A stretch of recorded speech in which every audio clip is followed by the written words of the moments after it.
No sé quién tiene que firmar.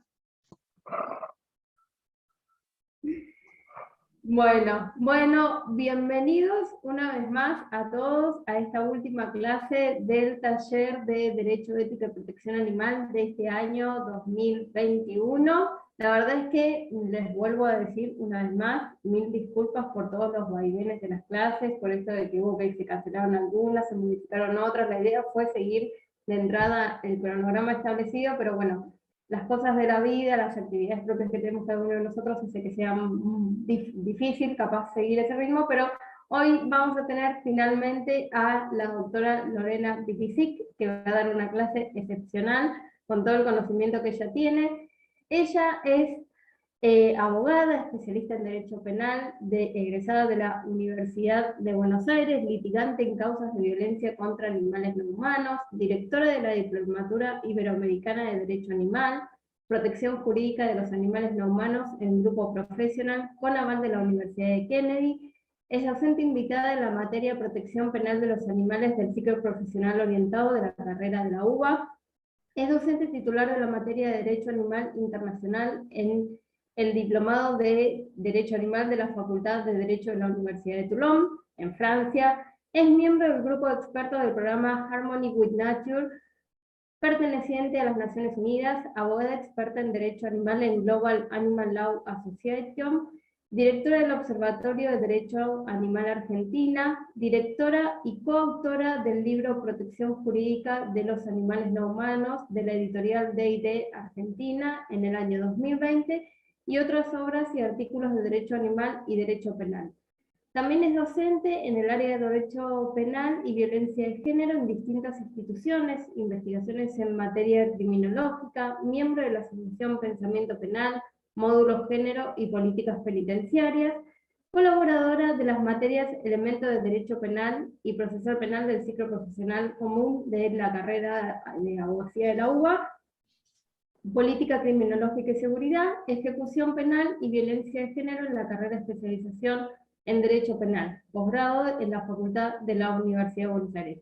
Además de todo este currículum asombroso y grandioso que tiene, es una maravillosa profesional, es una maravillosa persona, maravillosa colega y maravillosa amiga, a quien yo y muchos de los que estamos acá presentes adoramos y queremos muchísimo. Así que, sin más, te damos la bienvenida, Lorena, a este ciclo de taller de Derecho Ética Animal para que puedas ilustrarnos e iluminarnos con todos tus conocimientos acerca de la materia. Gracias, Ceci. Bueno, primero quiero agradecer que me hayan invitado para poder colaborar con este taller y agradecer las palabras que acabas de decir, Ceci. De todo, a ver, todo lo que importa no es lo del currículum, porque con lo del currículum es un adorno para el tema de la causa, pero lo que dijiste después, gracias por todo eso, porque el cariño es mutuo. Vos también sos una excelente colega, excelente amiga, excelente profesional, y la verdad que eso es lo que cuenta acá. Después el resto del currículum y demás, los que tenemos, que algunos tenemos más, otros menos, no sirve absolutamente de nada en la causa. O sea, hay que tener claro eso, que el currículum te puede servir por ahí para que en algún lugar que otro te escuchen más, pero en definitiva, si no trabajás, con el currículum te queda ahí de adorno. O sea, podés tener mucho programa de, no sé, armonía o lo que sea, cualquiera que tenga, o un posgrado, lo que sea, pero si no te pones a trabajar en la causa, no va a servir nunca de nada. Así que a todos los que están acá, todas las que están presentes, los invito a, más allá de que las capacitaciones que realicen, el posgrado que tengan, o los cursos que hagan, que trabajen en la causa, que eso es lo que se va, lo que a ustedes les va a dar la experiencia y realmente lo que va a contar al momento de hacer algo por los demás animales. Tal cual, tal cual. Adhiero a cada una de tus palabras, Lore, la verdad es que sí, porque si no trabajamos la causa y nos quedamos solamente en la retórica, poco se puede hacer realmente por los animales no humanos. Así es. Así que, bueno, dicho esto, voy a pedir disculpas de antemano porque tengo mi familia multiespecie que cada vez que empiezo con una conferencia, curso, taller, empiezan modo jauría y se ponen locos, empiezan a jugar entre ellos, nada. El otro día encontré a uno arriba de la mesa, no sé cómo hizo para subir, pero también, bueno, van a pasar estas cosas. Ahí está.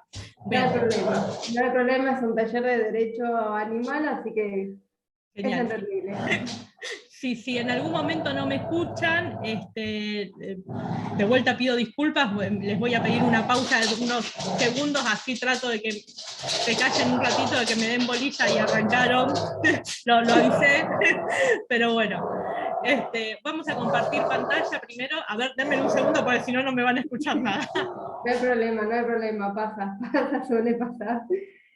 Muchas veces en los talleres, quienes tenemos animales convivientes y todo, generalmente obviamente quieren también participar de lo mismo, y así que si en un taller de Derecho y Ética del Animal no le damos espacio a ellos, que son parte de nuestra familia multiespecie, como siempre decimos, sería el colmo.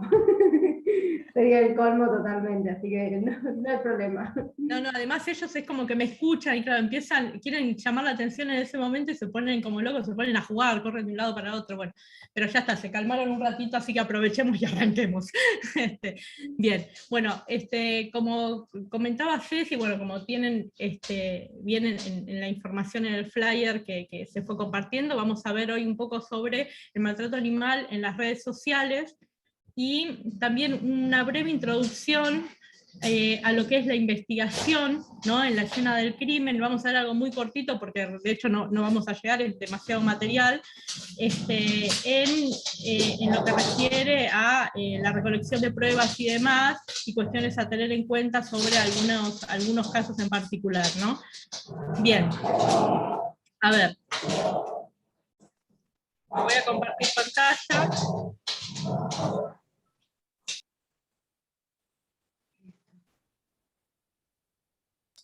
A ver, díganme si se ve bien. Sí, ahí se está cargando, así que tranqui. Ahí ya se cargó. Genial, buenísimo.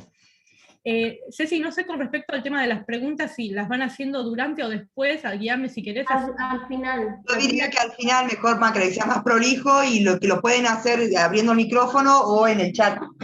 Es unos poquitos capaz abriendo el micrófono en vez de en el chat, se lo van anotando ellos y después al finalizar abriendo el micrófono podemos, me parece. Genial, bueno, arrancamos entonces. Bien, ahora arranquemos inicialmente, ¿no? con este tema que muchas veces genera mucha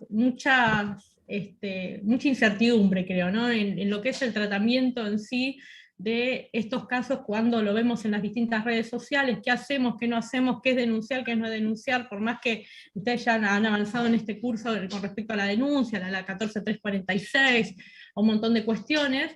Me parece que es importante tener en cuenta, repetir nuevamente, ¿no? ¿A qué llamamos denunciar? Sobre todo cuando ponemos en el escenario el tema de las redes sociales, ¿no? Y que muchas personas piensan que cuando ponen un caso como esto en una red social, lo difunden, realizan scratches y demás, de alguna manera están denunciándolo, y esto no es así, ¿no? Esto ya vamos a ver, pero bueno, ingresemos primero en este marco normativo que ustedes conocen, en relación al maltrato animal, que no nos vamos a detener en esto porque ya lo vieron, pero tenemos que nombrarlo necesariamente. Tenemos una ley actual de protección animal, la ley 14346, ¿no? Llamada Ley Perono Benítez, la antecede a ella la ley 2786 del año 1891, la ley Sarmiento, ¿no? Muchas veces se presta confusión este término, ¿no? De decir que cuál es la ley Sarmiento, la ley 14346 es la ley Sarmiento, no, la ley 14346 es la actual, la ley Sarmiento es una ley que no se encuentra vigente actualmente. En esta ley de protección animal, como sabemos, se prevén penas muy bajas, una escala penal de 15 días a un año, lo cual, si hablamos en términos de justicia, no lo vamos a lograr nunca con este tipo de penas. Contempla actos de maltrato y actos de crueldad que ya fueron detallados en su momento cuando tuvieron la clase sobre la 14346 y los distintos tipos penales, ¿no? También les habrán dicho que tenemos nuestro gran comodín dentro de esta ley, que es muy antigua, que no ha sido modificada, que tiene casi 70 años, hace poquito cumplió años de su sanción, y corregime, Ceci, si no son 67 años, ¿no? Creo que tiene ya actualmente. Y bueno, tenemos estos distintos tipos penales establecidos, ¿no? No se define qué es el maltrato, qué es la crueldad, pero tenemos este comodín que dentro de los actos de crueldad configurado en el artículo 3, inciso 7, que habla de evitar, ¿no?, sufrimientos innecesarios, causar sufrimientos innecesarios. Entonces, esto muchas veces en los distintos tipos que deberían estar incluidos en esta ley y no están, como por ejemplo el caso de abuso sexual, entre otros, nosotros acudimos a este comodín para configurar este tipo, ¿no?, dentro de esta acción que no está expresamente tipificada. Esto lo han visto, se tratan de delitos de acción pública, por lo cual el Ministerio Público Fiscal tiene que actuar de oficio, podría actuar de oficio, tiene a cargo la acción en este sentido. Sabemos que hay una gran evolución jurisprudencial con respecto a estos casos, ¿no? Sabemos que ya se habla del concepto de persona no humana, se habla del animal no humano como sujeto de derecho, ¿no?, que es lo que todos apuntamos cuando hablamos de reconocimiento real de derecho. En cuanto al análisis, no lo vamos a ver, quise ponerlo solamente con el fin de refrescarles un poco lo que vieron. De vuelta, hablar de la 14.346, cuando hablamos de este tipo de delitos, nos referimos a delitos de acción pública, contempla tipos penales abiertos, se contemplan delitos dolosos, es decir, no se admiten tipos culposos, se habla de bienes jurídicos pluriofensivos, y hay que tener mucho cuidado cuando nos referimos a esto, porque lo que se va a proteger en este sentido tiene que ver todo lo referente al animal no humano. No vamos a hablar del sentimiento de piedad ni nada por el estilo, porque eso no es así, nos estaríamos dando una protección antropocéntrica del bien jurídico en este sentido, si no hablamos de la tutela de la integridad psicofísica del animal no humano. También se habla de la preservación de la diversidad biológica, pero no tenemos que irnos a ningún tipo de bienes jurídicos que reflejen protección hacia el humano, porque tenemos que recordar que el sujeto pasivo dentro de este delito será que es el portador, ¿no?, del interés cuya ofensa constituye la esencia del delito, será el animal no humano, ¿no?, en definitiva la víctima, y el sujeto activo será quien infligir esos actos de maltrato y crueldad hacia esta víctima no humana. Bien, dicho esto, tenemos, bueno, dentro del marco normativo, para dar esta breve introducción y refrescarles un poco la memoria, también tenemos la ley 27.330 del 2016, ¿no?, donde las sanciones de 3 meses a 4 años y multa de 4.000 pesos a 80.000, ¿no?, que establece la prohibición de carreras de perros. Bueno, después tenemos la ley de conservación de fauna, que lo han visto, la ley de protección y conservación de fauna silvestres, las CITES y distintas leyes varias. Pero básicamente nuestra base hoy en día es fuerte, la 14.346, más allá de que no ha sido actualizada, y bueno, claramente esta ley especial, la 27.330, en relación a la carrera de perros, ¿no?, a la prohibición de carrera de perros. Ahora nosotros tenemos que evaluar, ¿no?, qué tiene que ver esto con el uso de Internet, ¿no? Vamos a ver redes sociales, maltrato, evidencia y demás, pero cómo cobra protagonismo en este escenario del maltrato animal el uso de las redes sociales. Y acá es importante comprender cómo funciona Internet hoy en día, ¿no? Y cómo funciona esta libertad de expresión que está protegida a través de Internet y que da margen, y da lugar para que muchas veces haya cuestiones que queden en total impunidad. Entonces, tenemos a Internet, ¿no?, siendo garantía como medio, donde hay información instantánea, de fácil acceso todo el tiempo, una gran disponibilidad, un gran volumen de información y datos, ¿no?, y comunicaciones visibles y a la mano de todos, a través de una computadora. El uso de Internet es sinónimo de libertad de expresión también, una libertad de expresión que está protegida a través de este uso de esta tecnología por medio de la ley 26.032 del año 2005, ¿no?, que se refiere a la búsqueda, recepción y difusión de información e ideas de toda índole a través del servicio de Internet, y que se considera comprendido dentro de la garantía constitucional que ampara la libertad de expresión, ¿no? Esta garantía que vemos en la Constitución, en el artículo 14, en el 32, en distintos tratados, en el Pacto Internacional de Derechos Civiles y Políticos, en la Convención Americana sobre Derechos Humanos, en distintas herramientas, ¿no?, a nivel internacional que dan lugar a esta protección a través también del uso de Internet, ¿no? Porque vimos que a través de esta ley se manifiesta que este uso de esta nueva tecnología será una extensión de esa libertad de expresión. Y como dije, en ocasiones, debido a este avance que vemos a través del uso de Internet y las nuevas tecnologías, el derecho se queda un poco atrás, ¿no? Porque cuando se trata de legislar sobre alguna cuestión en referencia a ciertos bienes jurídicos tutelados que están en peligro a través del uso de Internet, sin que perjudique esto a la libertad de expresión, el derecho avanza muy lento en relación a la tecnología. Entonces nosotros nos vemos siempre tipificando conductas que la tecnología después, por alguna cuestión, ha modificado, su forma de realizarse y demás, entonces ese tipo penal ha quedado atrás. ¿No? Esto me refiero a los delitos informáticos que son tipificados, y hay cuestiones que quedan generalmente desprovistas de esta protección en relación a esta velocidad en la que avanza el derecho en relación la informática en relación al derecho, ¿no? Ahora, esta libertad de expresión es un derecho, todos saben que es un derecho fundamental que tienen las personas a decir, manifestar, difundir de manera libre lo que piensan sin por ello ser hostigadas. Ahora, que una persona difunda imágenes, difunda distintos tipos de información, no significa que esté habilitado dentro del marco de esta libertad de expresión a cometer delitos, ¿no? Esta libertad de expresión tiene que tener límites, inclusive hay algunas cuestiones que quizás no se configuran en delitos, pero claramente son ilícitas, y deberían ser, tener un reproche también en este sentido, a nivel punitivo, ¿no? Debería estar tipificada, porque claramente son lesivas a ciertos bienes jurídicos. En el caso del maltrato y la crueldad contra los demás animales, vemos en muchas ocasiones que se difunden imágenes,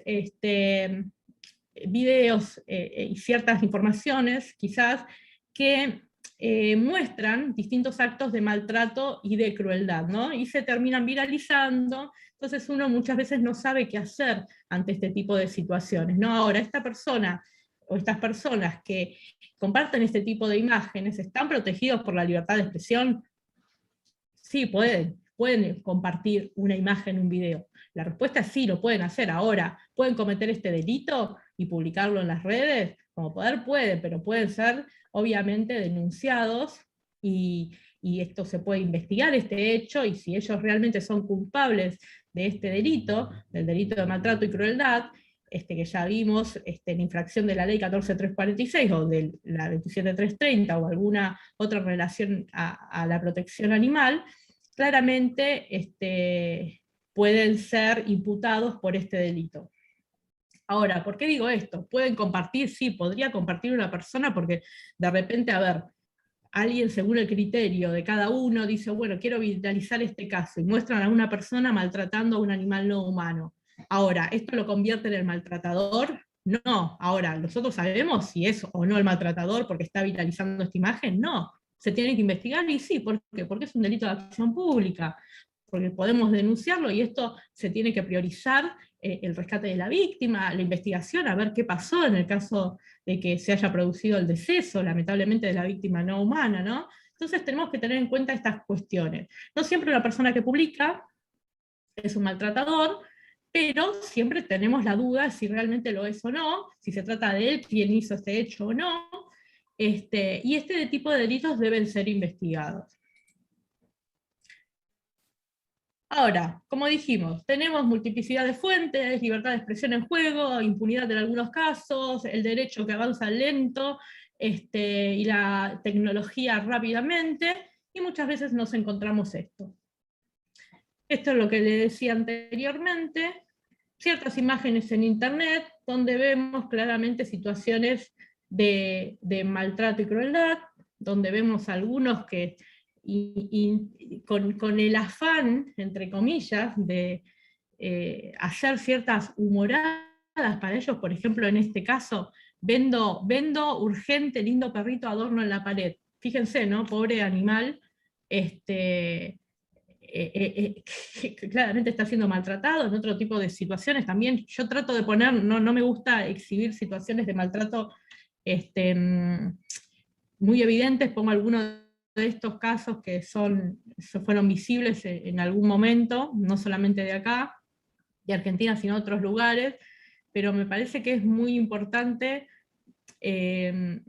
darle esa dignidad al animal no humano, ¿no? En los casos de los decesos, sobre todo también, respetando también lo que fue un ser en ese sentido, ¿no? Van a ver que yo no pongo nunca imágenes de animales no humanos ya fallecidos, porque me parece que nosotros, si estamos hablando de la protección de sus derechos, tenemos que tener en cuenta que esa persona no humana que estamos exhibiendo en algún momento tuvo vida, y dignificar su cuerpo también y no exhibirlo, ¿no? Estos casos vamos a ver que se dan habitualmente, ¿no? Donde lamentablemente nos encontramos ante el deceso de la víctima no humana de la peor manera.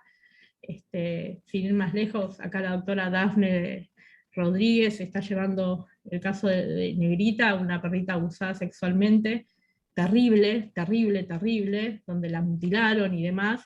Entonces, fíjense la gravedad de estos casos, ¿no?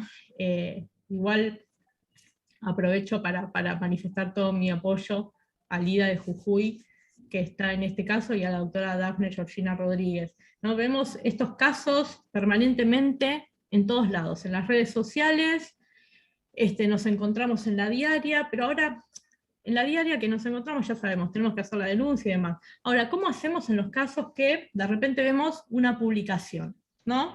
Vemos esta publicación y decimos, bueno, quiero hacer algo. Ahora, quiero hacer algo, estoy seguro que la persona que está publicándolo es quien está maltratando a este animal no humano, no. Entonces, ¿qué podemos hacer, no? Para que Internet, de esta manera, ya que ustedes están visualizando un acto de maltrato y crueldad, que pueden o no estarse cometiendo en este momento, quizás es algo viejo, no, pero ¿qué hacemos para poder hacer algo y tratar de, en el caso de que se esté ocurriendo realmente en ese momento, hacer algo por la víctima no humana, ¿no? Fíjense, hay un montón de casos que vemos habitualmente. Ahora, en estos casos, como dijimos, ¿qué hacemos ante un caso de maltrato y crueldad contra un animal no humano, ¿no? De violencia contra un animal no humano en infracción de la ley 14346? ¿Hay que difundir el caso en Facebook y hay que realizar scratches? La respuesta es no. ¿Por qué no? Primero, porque se corre el riesgo de alertar al maltratador, y esto implica muchas cuestiones en desmedro de la causa y del animal no humano, ¿no? Que pone en peligro en muchas ocasiones a la víctima no humana, donde esta persona en ocasiones, al enterarse, porque muchas veces inclusive están etiquetado a la persona maltratadora, se la termina agarrando con esta víctima no humana, ¿no? Y logran revictimizarla, ponerla más en peligro, y en algunas ocasiones este maltratador, asustándose ante una posible denuncia, hace desaparecer a la víctima no humana, en ocasiones termina matándola también, ¿no? O golpeándola más, agarrándosela con esta víctima que está en un estado de vulnerabilidad tremendo. Entonces, fíjense cómo por difundir, quizás hacer un escrache, termina perjudicando a la víctima no humana, ¿no? Y se perjudica la causa, con que por medio de esta alerta que se le da al maltratador, se realiza, en ocasiones se desaparece la prueba ante un posible secuestro, ¿no? Ejemplo, una persona que disparó a un animal no humano hace desaparecer el arma, que es fundamental, ¿no? Para como elemento probatorio para poder avanzar en la causa. Este es uno de tantos ejemplos, ¿no? Como cualquier elemento que tenga relación con la causa. Y como vimos en el caso de, yo no digo secuestro, sino rescate de la víctima no humana, en ocasiones no se puede dar porque la han hecho desaparecer. Así que hay que tener en cuenta denunciar. Eso no es denunciar. Ahora, ¿cómo cobra relevancia el tema de la protección que tenemos ante algunas cuestiones relacionadas a la evidencia digital y a los delitos informáticos en relación a los actos de maltrato y crueldad. Y para esto es necesario nombrar al Convenio sobre la Ciberdelincuencia, ¿no?, aprobado por el Consejo de Europa, adoptado en la ciudad de Budapest, de Hungría, el 23 de noviembre del 2001, la ley 24.411 del 2017 en Argentina, que adhiere con algunas reservas a este convenio, y constituye el primer tratado internacional que va a buscar hacer frente a los delitos informáticos y a los delitos en Internet, mediante la armonización de distintas leyes entre naciones, que como consecuencia tienen la mejora de técnicas de investigación y el aumento de la cooperación entre estas naciones firmantes, no las que adhieren a este convenio. Ahora, ¿qué tiene que ver esto con esto de los ciberdelitos con el tema del maltrato animal, dirán, ¿no? Ahora tiene que ver bastante. ¿En qué sentido? Que no estamos hablando, primero cuando hablamos de maltrato animal, no estamos hablando de un delito informático, ¿no? Todo lo que es violencia contra los demás animales no tiene que ver con el cibercrimen en particular, pero sí hay algunas cuestiones en relación a la evidencia digital que se van a tener que observar para poder dar un sustento probatorio que sea adecuado para la causa que estamos llevando. Ahora, este convenio, y también esto les va a servir también para otro tipo de causas, entonces aprovecho para poder nombrarlo y que puedan tener más robusta información sobre el tema. Este convenio tiene 4 capítulos, en los que, además de definirse con ciertas terminologías, informáticas, entre otras, también relacionadas al derecho, se establecen 3 ejes esenciales para hacer frente a los delitos informáticos en sí mismos. Que ya dijimos, el maltrato animal no es un delito informático, no tiene nada que ver con eso. El primer eje se aborda el tema de esos delitos informáticos y tiene como objetivo establecer un catálogo con ciertas figuras, ¿no?, dedicadas a penar las modalidades de criminalidad informática. Y se definen ciertos delitos y se los clasifica en 4 categorías. Primero, los delitos que tienen a la tecnología como fin, los que tienen a la tecnología como medio. En esto encontramos los delitos tradicionales, los comunes, que se encuentran tipificados en la mayoría de las legislaciones, ampliado a los medios digitales, ¿no? Por ejemplo, fraude informático, que, o sea, encontramos el tema de la estafa y demás, llevada al ámbito digital, tenemos configurado ese tipo de delitos. Después tenemos delitos relacionados con el contenido y de infracciones a la propiedad intelectual. Hasta acá vamos, ¿no? No estamos hablando de un delito informático, estamos hablando de un delito tradicional que ha sido efectuado sin uso de tecnología, en este caso, porque puede ser que la tecnología se haya utilizado no para hacer el delito, obviamente, pero no es para constituir, no es en infracción de la 14346 que se usa un celular, sino que se comete activamente un acto de maltrato y crueldad. Pero cobra relevancia en el segundo y tercer eje, ¿no? Cuando decimos que se abarcan las normas procesales por medio de este convenio, ¿no?, donde se establecen procedimientos para salvaguardar la evidencia digital, porque estamos todos de acuerdo que no se comete con una computadora un acto de maltrato y crueldad, pero sí podemos tener estos elementos probatorios salvaguardados de tal manera que puedan ofrecer más certeza a este proceso al momento de seguir esta causa, ¿no?, de tratar de buscar justamente en términos de justicia una pena contra, en relación a esta persona que ha cometido este delito. Bien, entonces dijimos, se establecen procedimientos para salvaguardar la evidencia digital, también herramientas relacionadas con la manipulación de este tipo de evidencia, y el alcance de esta sección en particular del segundo eje va más allá de los delitos definidos en el punto anterior en el que vimos, sobre los diferentes delitos, ¿no?, en relación al contenido, los delitos tradicionales y demás, ya que se va a aplicar a cualquier tipo de delito cometido por un medio informático o cualquier tipo de evidencia en formato electrónico. El tercer y último eje, que también es importante, y después les voy a explicar por qué, contiene normas de cooperación internacional, que son reglas de cooperación para investigar cualquier delito que se involucre, en el que esté involucrado la evidencia digital, ya sean los delitos tradicionales o los delitos informáticos, y va a incluir, entre algunas otras disposiciones, la localización de sospechosos, recolección o envío de evidencia digital, e incluso también lo referente a la extradición. Ahora, fíjense, ¿no? Dijimos que no es un delito informático, no tiene absolutamente nada que ver, pero la Convención de Budapest adquiere relevancia en el sentido de esta evidencia digital que nosotros vamos a tener que recolectar sobre una persona que ha publicado un caso de maltrato y crueldad, y en el término de la cooperación internacional sobre el tercer y último eje que expliqué de la Convención, en relación a que nosotros nos manejamos en el ámbito de Internet, y quizás hay una publicación que nosotros vemos acá, pero que en realidad es un hecho que se cometió en Estados Unidos, y está alojado en un servidor de Suecia. Entonces nosotros de repente tenemos que recolectar esta información, que no tenemos idea de dónde es, por ejemplo, en un video que no tiene audio, ni siquiera sabemos el idioma. Entonces, ¿qué pedimos? Denunciamos el hecho y decimos, bueno, necesitamos que se recoja esta prueba. Y esta prueba quizás está localizada, por ahí nosotros lo vemos en Facebook, y está localizada en un servidor de Brasil. Entonces, ¿a dónde tenemos que ir? A Brasil, y acá cobra relevancia la cooperación internacional, porque si está adherido a la Convención de Budapest, esta preservación de la prueba será mucho más sencilla, ¿no? Que si no lo está. Si no lo está, no tiene por qué cooperar. Tenemos un servidor de repente que está en Rusia, que tiene esa información. Ojo, no significa que esté en un servidor de Rusia, que el hecho se haya cometido en Rusia. Puede haberse cometido en Argentina y que el servidor sea de cualquier otro país. ¿Se entiende? Pero la relevancia que cobra la evidencia digital será de cualquier tipo de prueba, y la forma de obtenerla a través de este convenio que tenemos y de la cooperación nos va a permitir seguir distintas pautas para poder llegar de alguna manera a quien cometió este delito. Es muy difícil, pero es algo que se puede llegar a hacer.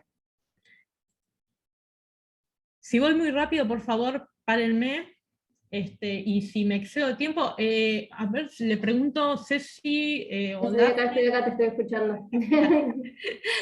tengo, ¿hasta qué hora tengo? Porque me parece que siempre me paso de tema. No, en realidad es, digamos, una clase libre, vos dale hasta donde vos quieras. Generalmente, o sea, las clases las estuvimos haciendo de 1 hora y media, 2 horas, así que...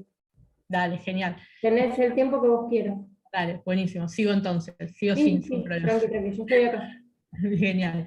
Bueno, signatarios, países que han firmado este convenio y que adhieren. Acuérdense, otra vez, repito, soy bastante reiterativa para que les quede, que cobra relevancia los actos de maltrato y crueldad en las difusiones que se dan a través de las redes sociales por esta cuestión que les expliqué de la evidencia digital y de la cooperación internacional para poder recolectar esa prueba, ¿no? Por esto de que el uso de Internet en muchas ocasiones no requiere que se pida a otro país ciertas publicaciones, cierta información en definitiva que está contemplada en distintos servidores. Estos son algunos de los países que firman, ¿no? Y el año que se adhiere. Yo después voy a dejar un PDF, no voy a dejar el PowerPoint, voy a dejar un PDF con información, así lo pueden tener también. ¿Ven? Estos son algunos de los países.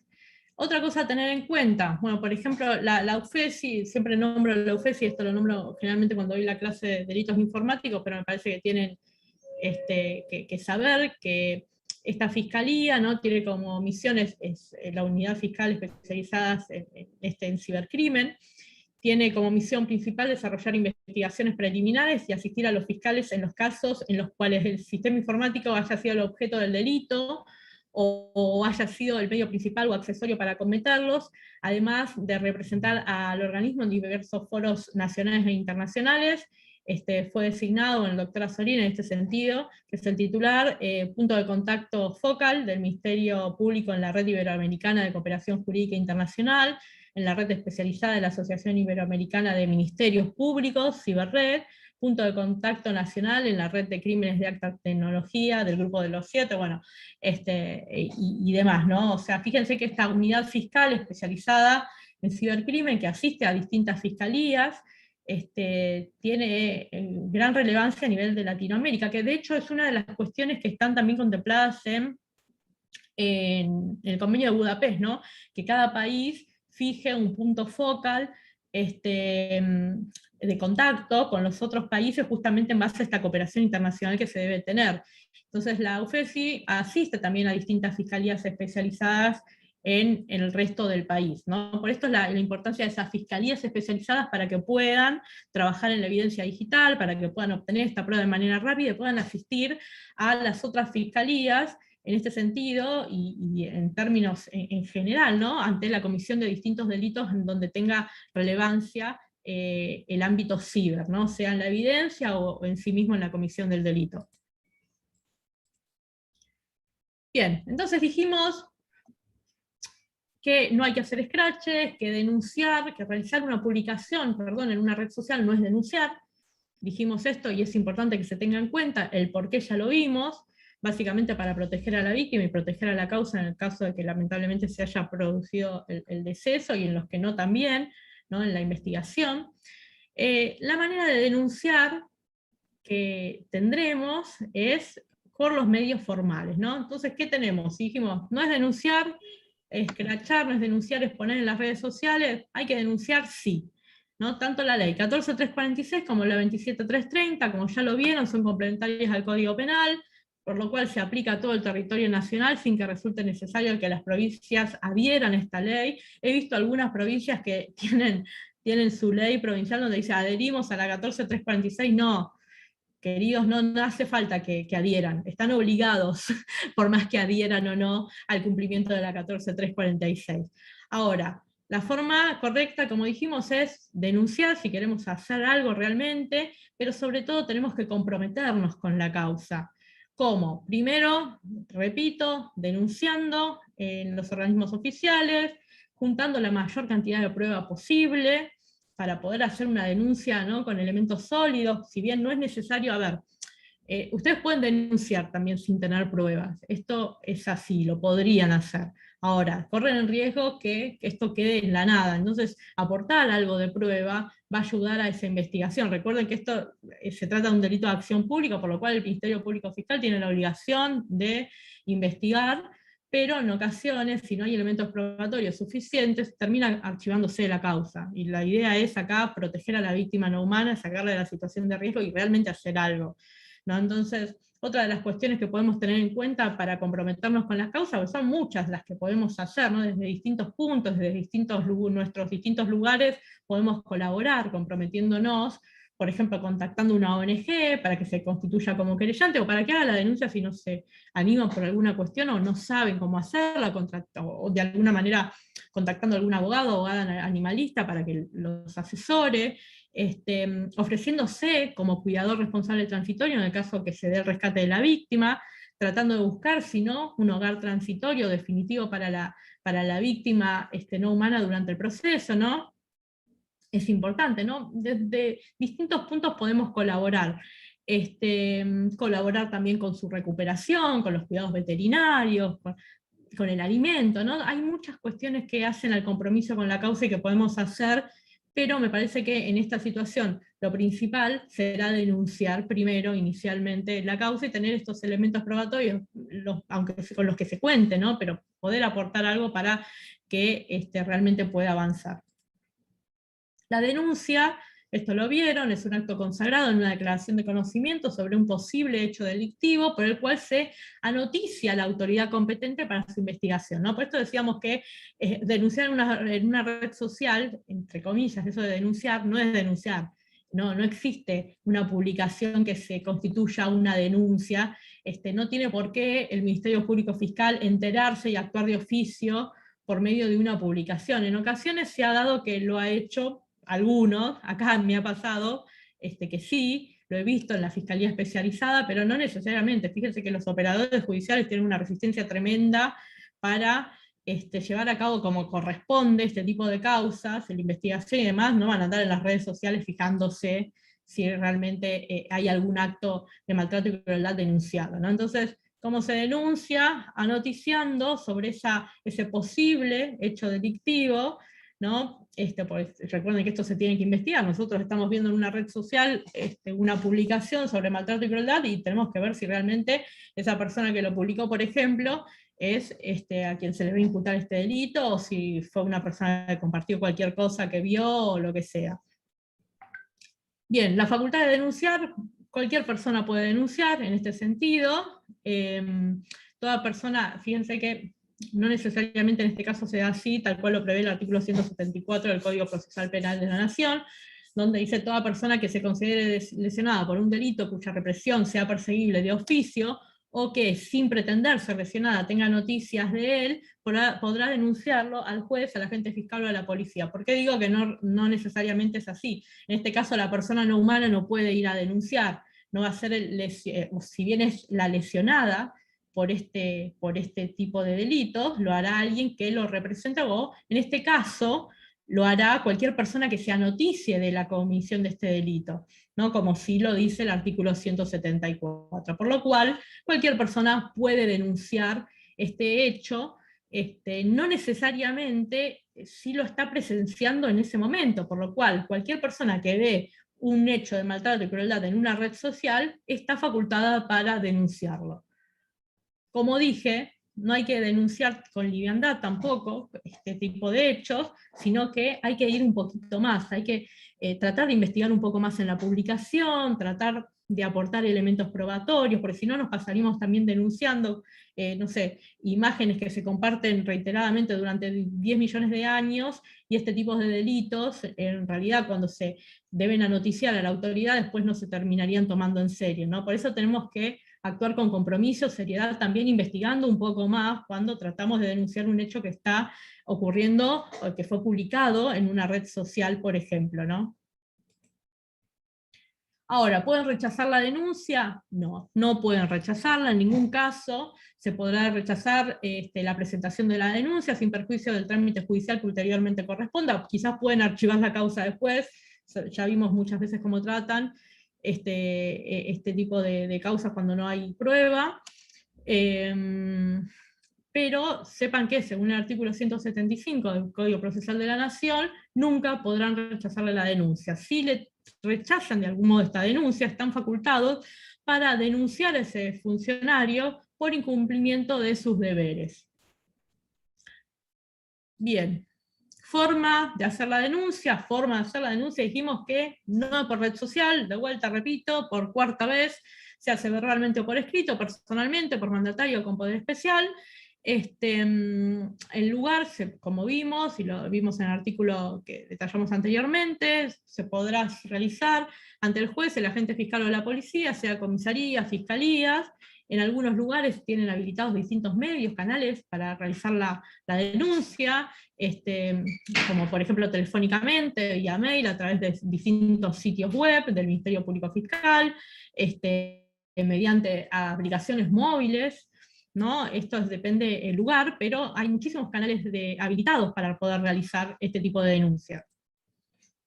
El contenido va a contener la relación del hecho, ¿no? Con la descripción. ¿Qué significa esto? Una descripción clara del hecho. Entonces, en este caso, ustedes pondrán que visualizaron en tal red social, a través de la publicación con tal fecha, detallar el video o la foto, ahora vamos a ver cómo podemos preservarlo, y toda la descripción de esa imagen o de ese video, ¿no? Del usuario que lo publicó, del día, la hora, etc. Todo esto estará contenido en la denuncia, ¿no? La circunstancia del lugar, el tiempo, modo de ejecución, indicación de sus partícipes, en este caso de tenerlos identificados, si pueden aportar un usuario, los damnificados, en este sentido la víctima no humana, testigos si existen, o si alguien les pasó la publicación, si ven que alguna persona la publicó inicialmente y después la borró, que puede ser, ¿no? Por ahí hay algunas personas que dicen, bueno, presencié este hecho, no sé, vi que mi vecino estaba haciendo tal cosa y bla, bla, bla, pone el video y después lo borra, ustedes pueden aportar eso también. Y distintos elementos que puedan conducir a la comprobación y calificación legal, ¿no? De este tipo de delito.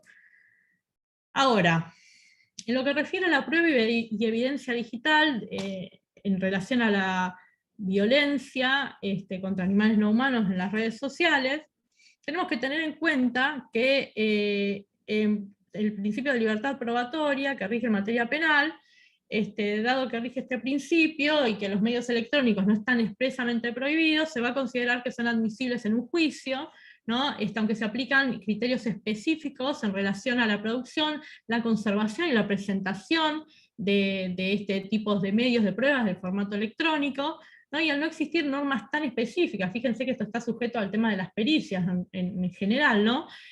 Porque no está especificado expresamente el tema de la evidencia digital en nuestros códigos procesales, que es una cuestión pendiente y que se tiene que avanzar sobre eso, sumado al hecho de que los procedimientos tramitan en soporte de papel. Bueno, ahora tenemos el tema de los expedientes electrónicos y demás, más sobre todo durante la pandemia hay algunas cuestiones que han cobrado mayor relevancia, ¿no? y funcionalidad con respecto a la parte digital. En sí, esta evidencia, para que sea admitida, tiene que tener ciertos requisitos, ¿no? Para que el juez, con total libertad, dentro de su discrecionalidad, analice y decida sobre la validez como medio de este tipo de prueba. Ahora, la evidencia digital va a ser todo registro informático almacenado en un dispositivo que se transmite a través de una red informática y que pudiera tener valor probatorio en una investigación. Ahora, ¿qué podemos aportar cuando nos encontramos con un caso de esto? Tenemos que tener en cuenta que el principal problema de este tipo de evidencia es la manipulación que se puede obtener, la manipulación que uno tiene con respecto a este tipo de medio probatorio, y la volatilidad, ¿no? Que se puede borrar, que se puede alterar fácilmente, ¿no? Y más allá de que este tipo de evidencia digital la podemos encontrar en lo que son datos y también en dispositivos físicos, ¿no? Que tenemos que tener en cuenta, no solamente en lo que es soft, sino también en hardware, o sea, en la parte dura de esos dispositivos, donde a través de un disco rígido podemos sacar información, por ejemplo, a través de un pendrive también, de una memoria, etcétera, ¿no? Entonces, estas características de la prueba que explicamos anteriormente, dentro de su volatilidad, que es duplicable, que es alterable, modificable, que es eliminable, va a hacer que nosotros tengamos que actuar lo más rápido posible. ¿Por qué? Supongamos que hay una persona que dice, bueno, vamos a poner un caso conocido, a ver, le di de tomar cerveza a un perro, casi hasta matarlo, con un embudo, digo un caso que recuerdo. Y la persona dice, bueno, estaba con mis amigos, hice tal cosa, de hecho lo describe en su publicación, ¿no? Y pone el video. Entonces se da cuenta que lo están por denunciar, o que dice, ay, no, es un delito, que lo empezaron a escrachar, y todas esas cosas que pasan en las redes sociales que dije que no es correcto realizar. Entonces borra la publicación, ¿no? Entonces, ¿por qué tenemos que actuar rápido? Por esto, justamente, por las características que hacen a la prueba digital. Esto que es eliminable fácilmente, que se puede duplicar, que se puede alterar, ¿no? Y esto también nos juega en contra, ¿no? Porque una prueba que se puede alterar tendrá menos certeza, si no podemos mantener esa cadena de custodia. Entonces, ¿qué tenemos que tratar de hacer? Actuar rápido. En base a esa recolección de prueba también nos va a servir para el rescate de la víctima. Tenemos que recolectar toda la evidencia que podamos, para el proceso también, para generar justamente esta convicción, esta certeza en quien investiga y en el juez, obviamente, en este tipo de casos. Bien, entonces necesitamos, para evaluar, para manejar este tipo de pruebas, un proceso penal muy ágil, que sea eficiente, con esfuerzo organizado por parte de los países. Por ejemplo, cuando dije que tenemos que recaudar una prueba que está en un servidor, nosotros la estamos viendo acá, es un acto que se cometió en Junín, por ejemplo, pero eso está alojado, esa información está alojada en un servidor. Servidor es una computadora, ¿no? Les voy a explicar eso porque quizás alguno no sabe. Servidor es una computadora que es cabeza, vamos a decir, de una red de computadoras, donde está conectada, en este caso por ahí, internet, y la información está en ese disco rígido. En ese disco rígido, que es donde se alberga toda la información que uno está visualizando, ¿no? Entonces, de repente, esa información está alojada en ese servidor de otro país. Entonces nosotros tenemos que ir y hacernos de esa información. Sería equivalente a que hagamos un allanamiento, ¿no? Vamos a hacer de cuenta que el servidor, esa computadora, es una casa donde la información es un arma, ¿no? Es un arma y nosotros tenemos que ir y secuestrarla y traerla acá para aportarla como prueba. Lo mismo con la información. Vamos a ese servidor, tenemos que mantener la cadena de custodia para que no sea alterada de ninguna manera y poder aportarla al proceso.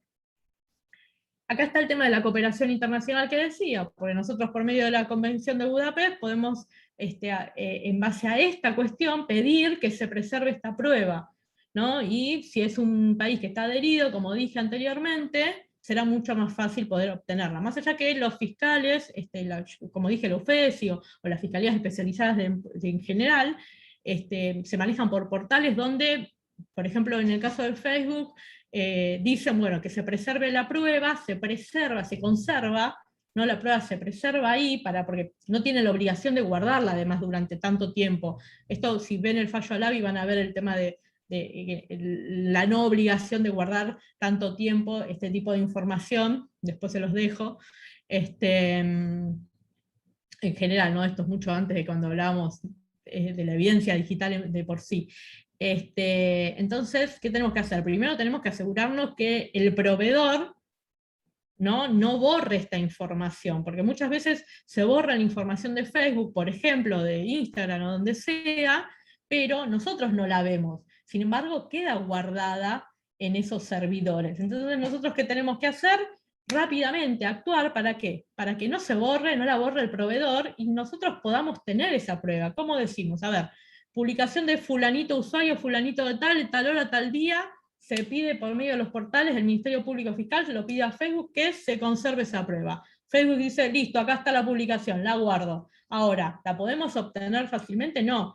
Podemos pedir que se preserve. Para poder tener esa prueba, que es lo equivalente al secuestro, un allanamiento al secuestro, tenemos que, para la adquisición de esa prueba en sí misma, es el término adecuado, tenemos que tener una orden del juez, ¿no? Pero fíjense que esa pruebita está ahí mantenida con la cadena de custodia, con un hash que vamos a hacer, no vamos a explicar bien qué es un hash ahora, vamos a decir que es algo que a nivel informático que lo deja encapsulado, por así decirlo, salvaguardando esta cadena de custodia.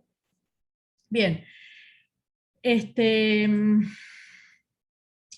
Como dije, en los códigos procesales todavía no está establecido el tema de reglas definidas sobre la obtención de evidencia digital, sin embargo hay distintos protocolos para la obtención, la preservación y el tratamiento de la evidencia digital en general.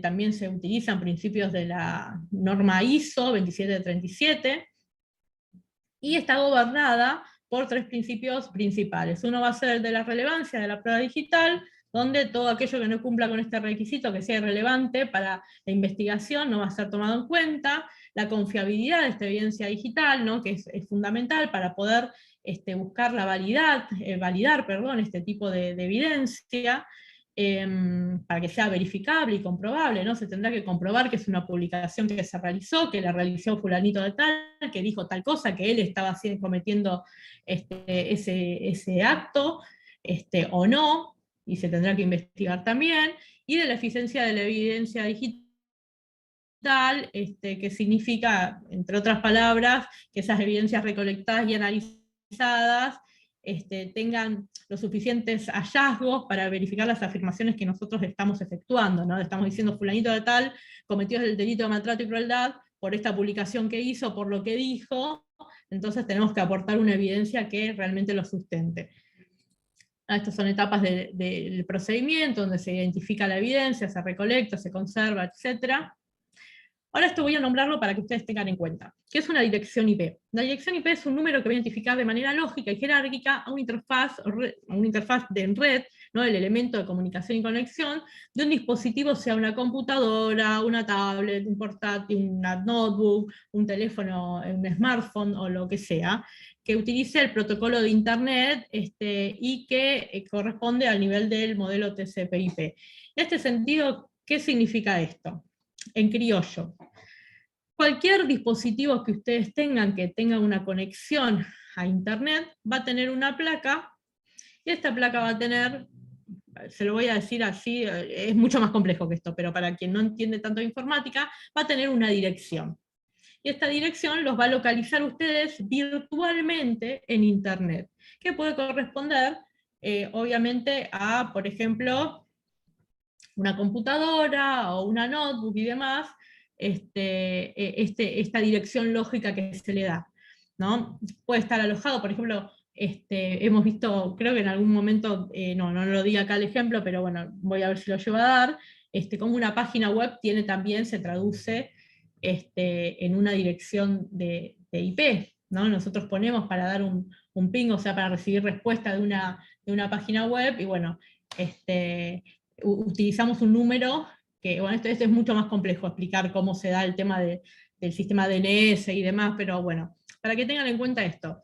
Ustedes lo pueden localizar, pueden tener una página de internet, o pueden un dispositivo en general, está ubicable de algún modo por esta dirección lógica virtual que es esta dirección IP, que habrán visto en algún momento, por ejemplo, 140.40.150.30. Eso es una dirección IP, por ejemplo.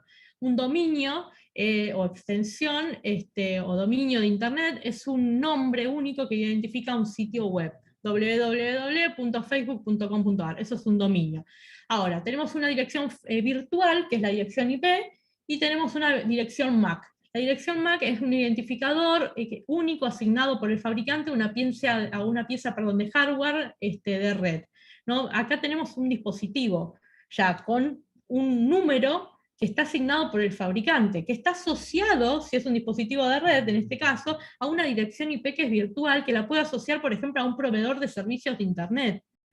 ¿Se entiende cómo va cobrando relevancia esto? Entonces nosotros tenemos una dirección virtual que encontramos a través del uso de Internet, por ejemplo, y una dirección MAC que se la da el fabricante. ¿Qué significa? Que quizás con esta dirección nosotros podemos llegar a dar al fabricante, y del fabricante podemos dar al negocio que de repente vendió esta placa, por así decirlo. Esto es demasiado, ¿no? Muchas veces esto es mucho más complejo, no es tan fácil que digamos, y no podemos encontrar tan fácil al culpable, a quien se le imputa este tipo de delitos, pero se da cierta trazabilidad en relación a esta investigación a través de estas cuestiones que digo, ¿no? Y con la MAC se puede llegar a dar quién lo compró, por ejemplo, y a quién se le puede imputar este delito. Les digo, no es tarea sencilla. Bueno, el uso de Internet ya lo saben, y el proveedor de servicio de Internet será muy importante en el momento de pedir por oficio. Por ejemplo, si hablamos de nuevas tecnologías en el uso de Internet, de repente podemos pedir mensajes de texto que se han dado en su momento, que esto también se contempla dentro de la evidencia digital, o podemos pedir, fíjense, en el caso de una persona que está involucrada en la comisión de cierto delito, donde estaba impactando la antena de su servicio celular en tal momento, ¿no? Y podemos llegar a dar que esta persona estaba en el lugar donde de repente publicó ese video, ¿no? Y cometió ese delito. Entonces esto sustenta también a nivel probatorio lo que queremos demostrar. No sé si voy muy rápido o no se entiende algo. No, vas perfecto, Lore. La verdad ahí está re interesante todo, porque justo estás entrando aquí de la cuestión del tema, así que por mí es una clase magistral. Bueno, gracias. Yo, perdón que a veces trato de no meterme mucho en términos informáticos, sé que voy muy rápido a veces, pero bueno, me gusta que puedan entender algunas cuestiones. O sea, No, es que eso es muy importante. Te interrumpo también para hacer un comentario que no sea capaz un monólogo o todo. Capaz que lo sentís así, a eso me refiero. Pero es re importante, incluso, ¿te acordás que yo una vez te consulté también por un caso que te pedí para poder capturar el hash de una prueba digital, que era un caso que no tenía nada que ver con derecho animal, y que, bueno, era importante saberlo en el sentido que también todo este tipo de validación de prueba, además de poder hacerlo, digamos, uno, si es que quisiera, también tiene que de alguna forma entender que es importante que los funcionarios públicos, en este caso el Ministerio Público Fiscal, que es el que encabeza la investigación, digamos, se le dé las herramientas de que hay una prueba digital que debe ser preservada, por ejemplo, para poder tomarla como prueba informativa, y que ellos dentro del ámbito judicial hagan la validación de la prueba. Así que todo lo que estás explicando para mí está re, y me sirve incluso, digamos, para las causas que tengo, así que está genial, vos metele nomás porque para mí está perfecto. Genial, bueno, buenísimo. Gracias. Bueno, sí, y es importante, en realidad, como decía Ceci, para cualquier tipo de causa esto, ¿no? Tener en cuenta sobre todo que esa validación, como explicaba recién, el funcionario la debe pedir, puede hacerlo y debe hacerlo. En los delitos de maltrato animal también, porque lo debe hacer. No es que tenemos que ir nosotros, a ver, no, llevo esto y ya está, tengo el hash, lo pedí a Facebook, no. flaco, laburá, o sea, es tu trabajo, pedilo, que investiguen, que se le pase a la parte de policía científica, al área especializada en cibercrimen, o el que sea, y que se preserve la prueba, que se pidan los portales, que es algo muy simple, que se conserve y que después se adquiera y que nos sirva para el proceso, pero tienen que hacerlo rápido. ¿Por qué? Porque si no lo hacen rápido, la prueba se va. Y si se va, nosotros nos quedamos sin esa evidencia que puede ser sumamente importante para cualquier causa, ¿no? Y para esta fundamentalmente, que es la que nos ocupa. Totalmente, sí, totalmente. Totalmente me acuerdo que acá, como en nota de color, para una causa de derecho animal en la que yo ya estaba constituida como creyente, presenté, digamos, la evidencia digital, que me dijeron, bueno, doctora, pero nosotros no tenemos los recursos para poder analizarla, ¿no? Y digo, bueno, ese es un problema, digamos, de la fiscalía, no es mío. Claro. Ocúpense ustedes. Pero Yo vos les fíjate dejo que eres acá informado. Ceci, fíjate que eres informado, los mismos funcionarios, que ellos, si quisieran, tienen un punto focal en Argentina, que es otra fiscalía, y podrían pedir a colaboración a la fiscalía especializada, y no lo hicieron porque no quisieron, porque si ellos no tienen el conocimiento, pueden pedir ayuda en cuanto a la preservación de esa prueba, y vos tenés un aval por medio de esta ley que adhieren al convenio de Budapest, donde tienen que hacerlo. Hay cooperación internacional, hay cooperación nacional estableciendo un punto focal. Ellos podrían hacerse esto, por más que no haya fiscalía especializada en ese lugar. Podrían haber pedido también asistencia a otra fiscalía. Que no lo hicieron es porque planchan muchas veces, es así. totalmente, Pero bueno, totalmente. el tema de los recursos no es una excusa para nada, porque les cuesta preservar la prueba un clic en un portal de información que tienen habilitado el Ministerio Público Fiscal, o el lugar inclusive, ni hablar del tema de la policía, de la científica en este sentido, el área de investigación sobre la parte ciber y demás, donde actúan también rapidísimo, si quieren. O sea, tienen los medios, tienen los recursos y tienen los contactos. Lo que no tienen es ganas muchas veces. No tienen ganas, era lo que iba a decir, ese es el tema.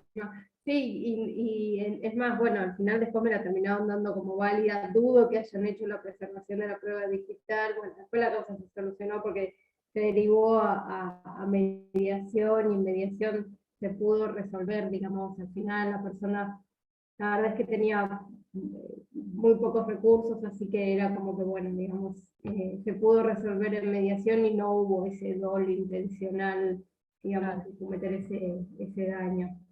Bueno, en Fue este una caso, causa, bueno, una de las primeras, pero me dio mucha gracia la respuesta por parte del Ministerio Público Fiscal, ¿no?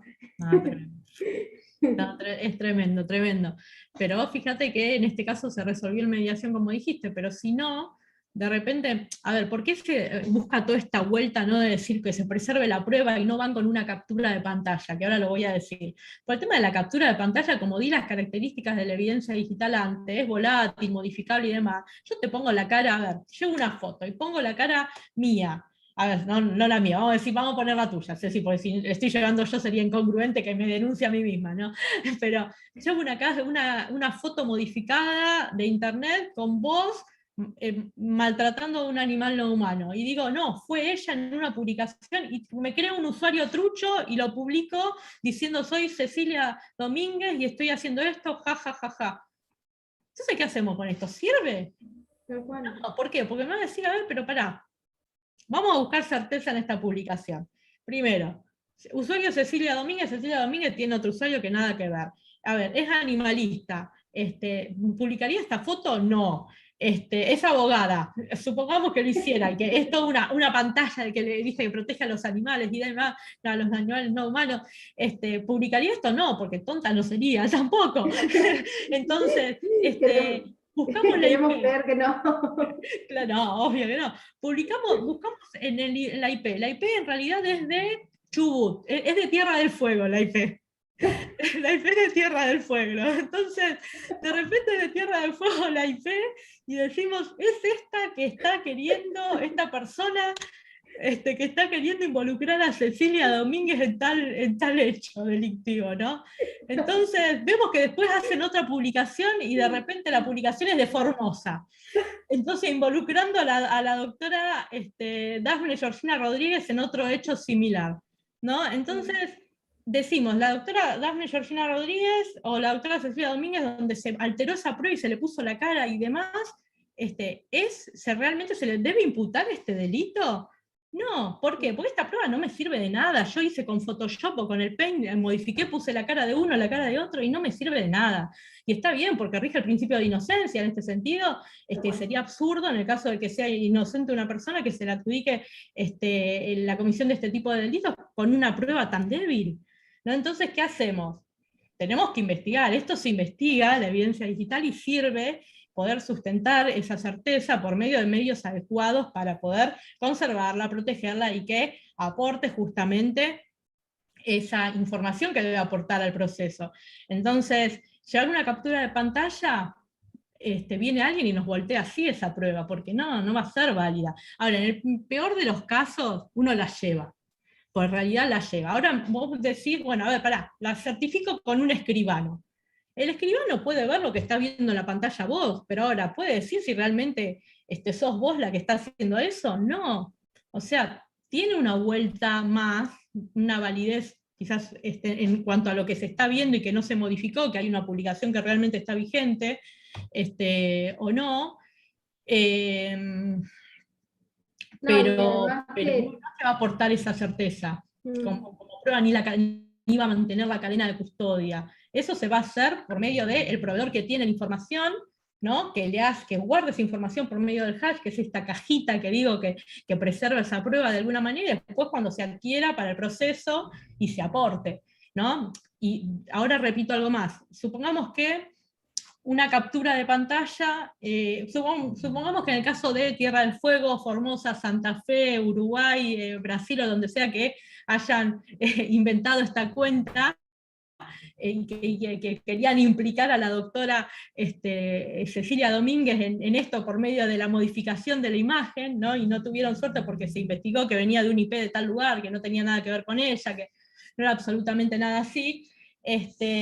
Vamos a decir otro caso, ¿no? No, dejemos de la doctora tranquila. Y vamos a un caso donde vemos que hay un usuario que conocemos, que publica un video, o una foto, y nosotros decimos, bueno, a ver, conocemos este caso, sabemos que es él el que lo está publicando, no es que hay 10 millones de perfiles, y queremos aportar este elemento. En lugar de hacer toda esta vuelta, pedirlo también a la fiscalía, que es lo que tenemos que hacer, que preserve esa prueba, pero queremos aportar igual algo. Aportemos la captura ahí y demás, pero pidamos que se preserve correctamente, o sea, aportémoslo. Ahora, ¿qué podemos hacer en lugar de aportar la imagen? Podemos hacer un video sobre esa imagen, mostrando la fecha de hoy, yendo a un diario, por ejemplo, en internet, no necesariamente poniendo un diario así, eso ya no va. Vamos a una página de internet, que, ojo, eso también puede ser modificable, ¿no? Porque cualquier persona offline puede crear una página y mostrar que es la fecha actual y demás, pero bueno, tratemos de dar la mayor certeza a lo que estamos viendo, ¿no? Hagamos un video con el nombre de usuario, la red social, vamos mostrando, ¿no? Vamos mostrando que se corresponde a tal fecha, por un diario, que publica tal cosa, los comentarios de los usuarios que han comentado, ¿no? Y tiene una validez un poquito más escalonada que una simple captura, pero siempre pidiendo a la par la preservación de la prueba como corresponde al proveedor de internet para que el Ministerio Público Fiscal actúe. Eso es importante que tengan en cuenta. Fíjense, por ejemplo, el tema de Facebook. Nosotros tenemos detrás de la barra de facebook.com, tomo Facebook porque es muy habitual, ¿no? que se publiquen estas cosas, inclusive, bueno, ahora Instagram también cobró relevancia en este tipo de cuestiones, pero bueno, vamos a ver Facebook. Detrás de la barra van a tener un usuario. Ese usuario, fíjense que no necesariamente se corresponde al nombre que ven en el perfil, ¿no? Entonces, ¿nosotros qué vamos a aportar? Lorena Bilicic, bueno, no hay mucha Lorena Bilicic, es porque mi apellido es medio raro, pero bueno, supongamos que hay. Y por ahí ponen buscar Lorena Bilicic y hay 5 perfiles de Lorena Bilicic, o por ahí hay alguien que creó algún perfil trucho y también está de Lorena Bilicic, de cualquier otra provincia del país. O de cualquier parte del mundo han creado un perfil trucho y encontramos 20 Lorena Bilicic o 25 millones. Y ¿qué hacemos? ¿Encontramos el nombre de usuario por Lorena Bilicic? No necesariamente, quizás el nombre que vemos en la portada es Lorena Bilicic, pero nunca dije tantas veces mi nombre y apellido. pero el usuario es otro que nada que ver. Fíjense, en este caso, no sé si actualmente es mi usuario ahora, pero era IMDK 2018. No tiene nada que ver con mi nombre y apellido. ¿A qué voy con esto? Porque nosotros cuando vamos a aportar un usuario, tenemos que aportar todos los datos posibles, ¿no?, de una publicación. Entonces decimos, a ver, listo, la usuaria tal, IMDK 2018, red social Facebook, fecha de publicación, bueno, la fecha no hay acá alguna, la fecha que sea, 10 del 12 del 42, del 2021, del 42 me fui, 18:30 horas, publica tal video, ¿no? Lo describimos en nuestro escrito, cuando pedimos esa prueba, en su portada, bueno, describe que correspondería a Lorena Bilicic, ¿no? Y pedimos que se preserve el video, la publicación realizada con esas características. ¿No? Fíjense que nosotros buscamos este usuario. Ya no, Ahora tenés tu nombre en el usuario. ¿Cómo? Ahora tenés tu nombre en el usuario. Ahora tengo mi nombre, bueno, estoy más transparente. Ahí estaba mirando. No sé cómo pasó, porque generalmente lo cambio, pero bueno, ahora está mi nombre. A ver, fíjense que si quieren avanzar un poquito más, y no ir al usuario, sino ir al usuario, a ver, no al usuario que se ve detrás de la barra, sino al ID del usuario, que esto es el número por el cual lo reconoce Facebook a ustedes como usuarios, que no va a ser solamente este, hay otro número detrás de esto. ¿No? Ustedes pueden, esto lo hace ya un perito informático, pero ustedes, para que sepan, esto existe y puede estar. Ustedes en el código fuente, cada página que tienen y ven en internet, es un conjunto de códigos donde una imagen representa un código, donde un escrito, una negrita, una letra negrita se hace con un código, cursiva con otro, ¿no? Es todo código, código.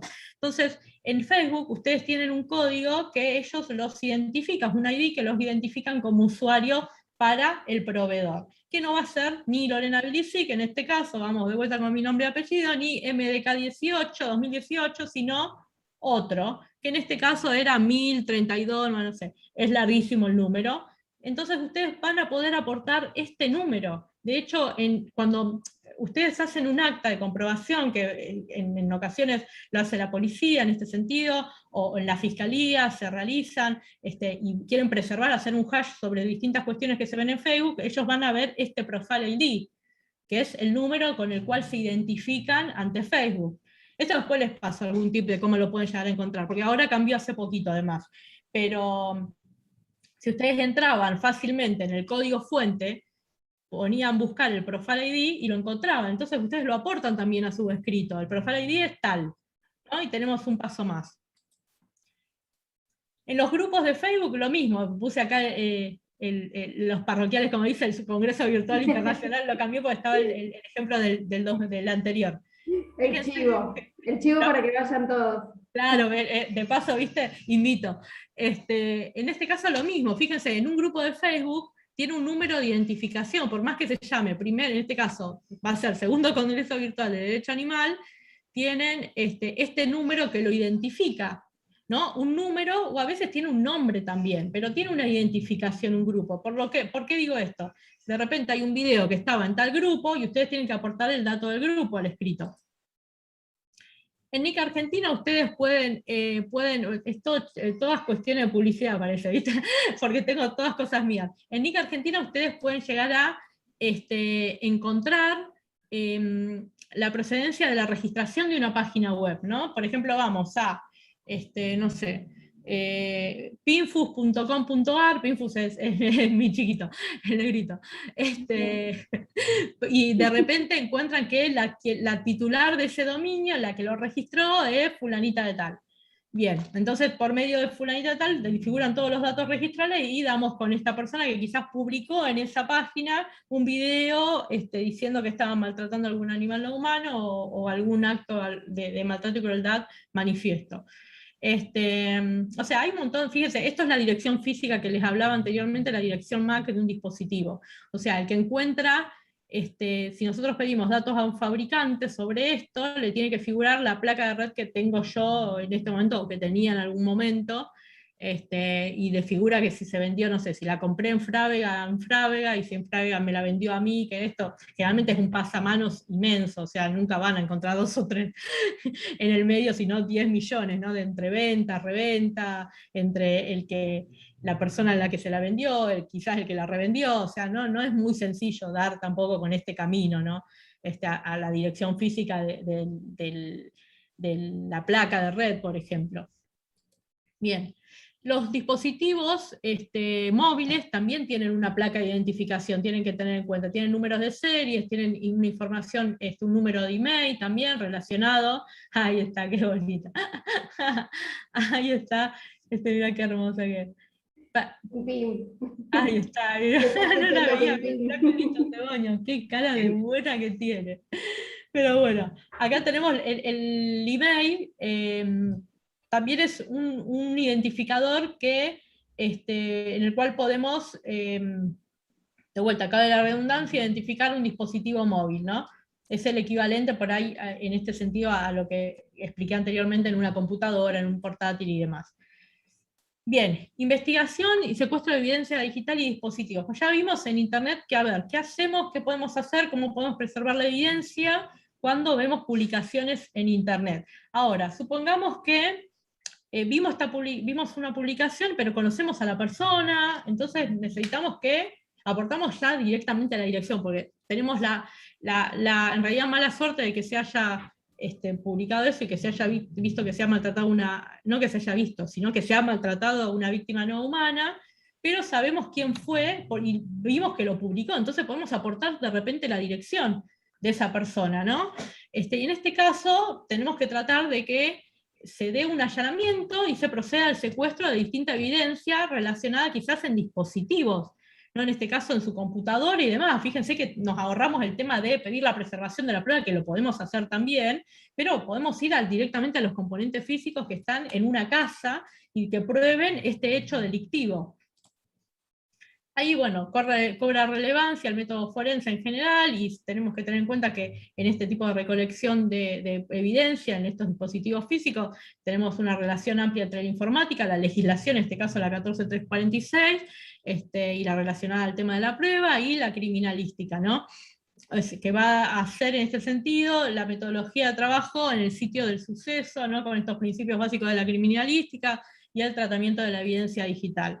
Se va a recolectar la prueba, se va a realizar un examen, ¿no? Esto estoy hablando cuando caemos en una casa donde sabemos de la persona maltratada o el presunto responsable de un acto de maltrato y crueldad, tenemos la dirección, le cae el allanamiento y vamos al secuestro para encontrar la prueba, en este sentido, ¿no? Por ejemplo, en caso de abuso sexual, algunos de estos perversos que tienen fotos, tienen videos y demás, vamos a los dispositivos y que lo ha publicado en algún momento y nosotros sabemos que fue, que lo publicó, bueno, vamos al dispositivo móvil, vamos a la computadora, secuestremos eso y busquemos estos datos específicamente para poder comprobar también, ¿no? Más allá de que cualquier cuestión que haga al hecho delictivo en sí, cualquier elemento con el que se haya producido el acto de maltrato y crueldad, ni hablar con el tema del rescate, ¿no? En estos casos.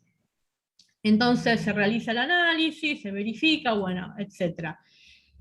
¿Dónde se puede encontrar este tipo de pruebas? En unidades de discos rígidos internas, en externos, tipo memorias USB, en medios extraíbles, ¿no? Para almacenar datos, en pendrives, en tarjetas de memoria, ¿no? Podemos llegar a encontrar este tipo de publicaciones que se hizo, quizás, y el tipo tiene. Hablo del tema del abuso sexual porque es muy frecuente, lo vemos también en el caso de niños, niñas y adolescentes, en los casos de grooming también, ¿no? Cómo mantienen este tipo de información, y ni hablar en pornografía infantil y demás. Entonces también lo vemos en estos casos de maltrato y crueldad, que el perverso almacena esas fotos donde muchas veces por ahí él mismo está cometiendo ese acto, y se publica, inclusive se ve al mismo, ¿no? Las grabaciones lo tiene, ha habido casos así, en los que se ha encontrado este tipo de prueba, entonces tenemos que ir ahí también, ¿no? En otros casos también. Posibles evidencias, bueno, mensajes, también el historial de navegación de internet, ¿no? De repente nosotros queremos decir que fulanito de tal hizo esta publicación donde se mostraba que estaba matando a un animal no humano, causándoles sufrimientos, y tiene el rastro de que eliminó el archivo, todo esto se ve en una computadora, ¿no? Entonces es importante que se pueda aportar este tipo de imágenes, documentos, archivos de textos, metadatos, etcétera, etcétera, etcétera. En dispositivos móviles se puede llegar a encontrar también listado de llamadas, ¿no? Si se comunicaron entre dos personas, en el caso que hayan más de un autor, ¿no? En el caso de los partícipes también, de este delito, los mensajes que recibieron, a ver, estoy acá haciendo tal cosa, o sea, eso también hace a la suma, ¿no? Como lo que les explicaba, a ver, de repente esta persona dice, no, yo no estaba en ese video, en realidad no soy yo porque estaba en ese momento no sé, en Corrientes. Estoy muy casual con las provincias. Estaba en Corrientes. Entonces, yo no fui, estaba en esa fecha en Corrientes, qué sé yo, y tu localización de tu dispositivo móvil, de tu teléfono, da que estabas en realidad en otra provincia o tal lugar, y te ubican dentro de las antenas que dan a la localización del lugar donde se produce el hecho. Fíjense que esto se puede pedir a la compañía de teléfono móvil. Entonces es muy importante y esto también es evidencia digital. Bueno, aplicaciones de documentos, mensajes, correos electrónicos, ¿no? Donde se mandan fotos, qué sé yo, historial de navegación, como dije, chats, fotografías, de videos, mensajes de voz, etc. Bien, esto ya lo dije, bla, bla, bla, va a tener en cuenta, bueno, también lo vimos. Ahora, en el lugar del hecho, para recolectar esta evidencia, se utiliza, como dije, el método forense en el momento de un secuestro, ¿no? De este tipo de dispositivos, me refiero. Vamos a la casa de tal persona y vamos a recolectar esta evidencia. El método forense, en el sentido del acceso informático forense, la identificación de la evidencia, la autenticación de la evidencia y la preservación de esa evidencia al momento de recolectarla. Tenemos que tener en cuenta, por ejemplo, primero, en la parte del acceso informático forense va a consistir en extraer el disco, por ejemplo, en una computadora, ¿no? Se utilizan distintos programas, como por ejemplo Incase, Tableau y demás, para analizar ese disco rígido, pero se hace una copia, ¿no? No se va directamente sobre ese disco, sino se hace una copia, un espejo, algo idéntico a ese disco para poder trabajarlo y no alterar la cadena de custodia del original, porque se puede dañar. Ya vimos las características de la evidencia digital. Entonces, dentro del método forense, cuando hay un secuestro y van a la parte informática de por sí, se manejan con este tipo de programas para que hagan una imagen de ese disco y tratemos de analizar las pruebas, las imágenes, los videos que pueden estar relacionados con este acto de maltrato y crueldad en el otro disco. ¿Se entiende? En la copia. Este es Incase, por ejemplo, donde uno hace una copia, pero trata de ir, cuando va sobre un punto particular, acuérdense de los principios de la relevancia y demás que dije, trata de ir a buscar lo que está relacionado con esta causa, no vamos a ver la factura de teléfono que tenga este tipo, sino si tenemos un acto de maltrato, crueldad, un abuso, vamos a tratar de ir a las imágenes, vamos a ir a enfocar la evidencia donde tenemos que direccionarla en la posibilidad de la recolección en relación a este delito, ¿no? No cualquier cosa. Fíjense, una vez que se obtiene esta información, se hace ese hash, ese paquete que dije, donde se va a garantizar la cadena de custodia.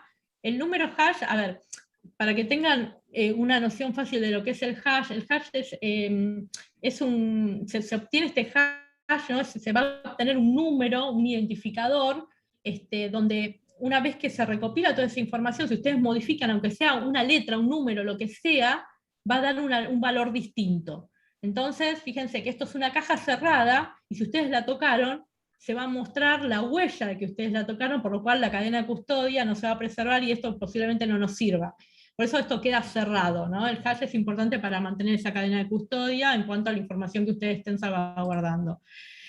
Bueno, acá lo puse, el hash es una conversión de determinados datos de cualquier tamaño en un número de longitud fija, no reversible, mediante la aplicación a los datos de una fusión matemática unidireccional denominada algoritmo hash. Re fácil se los hice, ¿no? Pero en criollo era más fácil entender lo que es lo que le dije. Es una cajita que, si ustedes tocan algo, les va a dar un valor diferente al inicial cuando la guardaron. Listo, es más fácil. Acá tenemos entonces recolección en todos lados. Encontramos la evidencia digital. Después la parte física, fíjense que también se tiene distintos cuidados para resguardarla, ¿no? A través de un embalaje en particular, el tema de los discos rígidos también, para que no se golpee. Recuerden que si se altera la parte física, la evidencia que está dentro, probablemente después no la tengamos, entonces tienen que hacerlo de manera adecuada, en este sentido. Puntos de pericias que ustedes pueden establecer en los escritos van a estar relacionados, pueden ser al sistema operativo, en este caso no es tanto, en realidad son casos muy particulares, pero bueno, no vamos a verlo. Recuperación de archivos borrados también, recuerden que lo que ustedes borran no se borra fácilmente, o sea, por más que piensen que está borrado, la computadora se encuentra, pasamos un programa y se encuentra, de repente borraron toda la información en relación a videos que tenían, mostrando esta violencia contra los demás animales y la comisión de este delito, los recuperamos por medio de este análisis en la recolección de prueba, búsquedas de palabras clave, ¿no?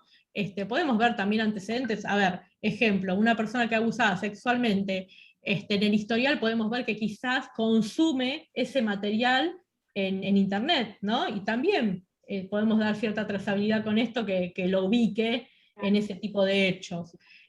Más allá que tenemos que probarlo con otras cuestiones, sabemos que rige el principio de inocencia, las diferentes garantías constitucionales y demás, en relación a las personas que se le puede imputar cualquier delito, no solamente ¿no?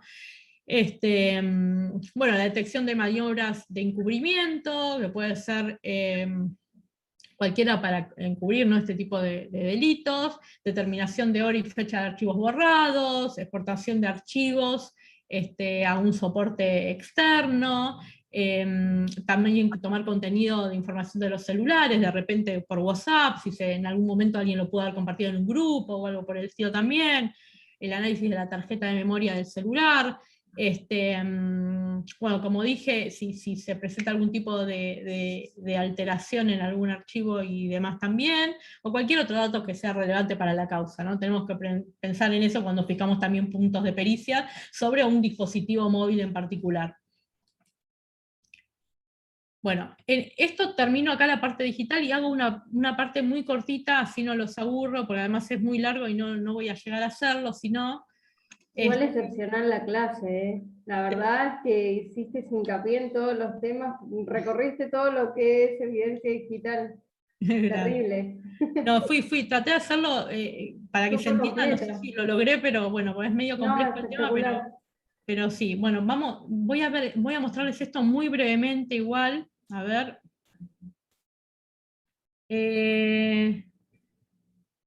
Sí, creo que llego, a ver, vamos a hacerlo. Un segundito, que comparto pantalla. A ver, veo así porque tengo el celular justo en esa parte que dice compartir y no veo con la cámara. Ahí está. A ver. A ver.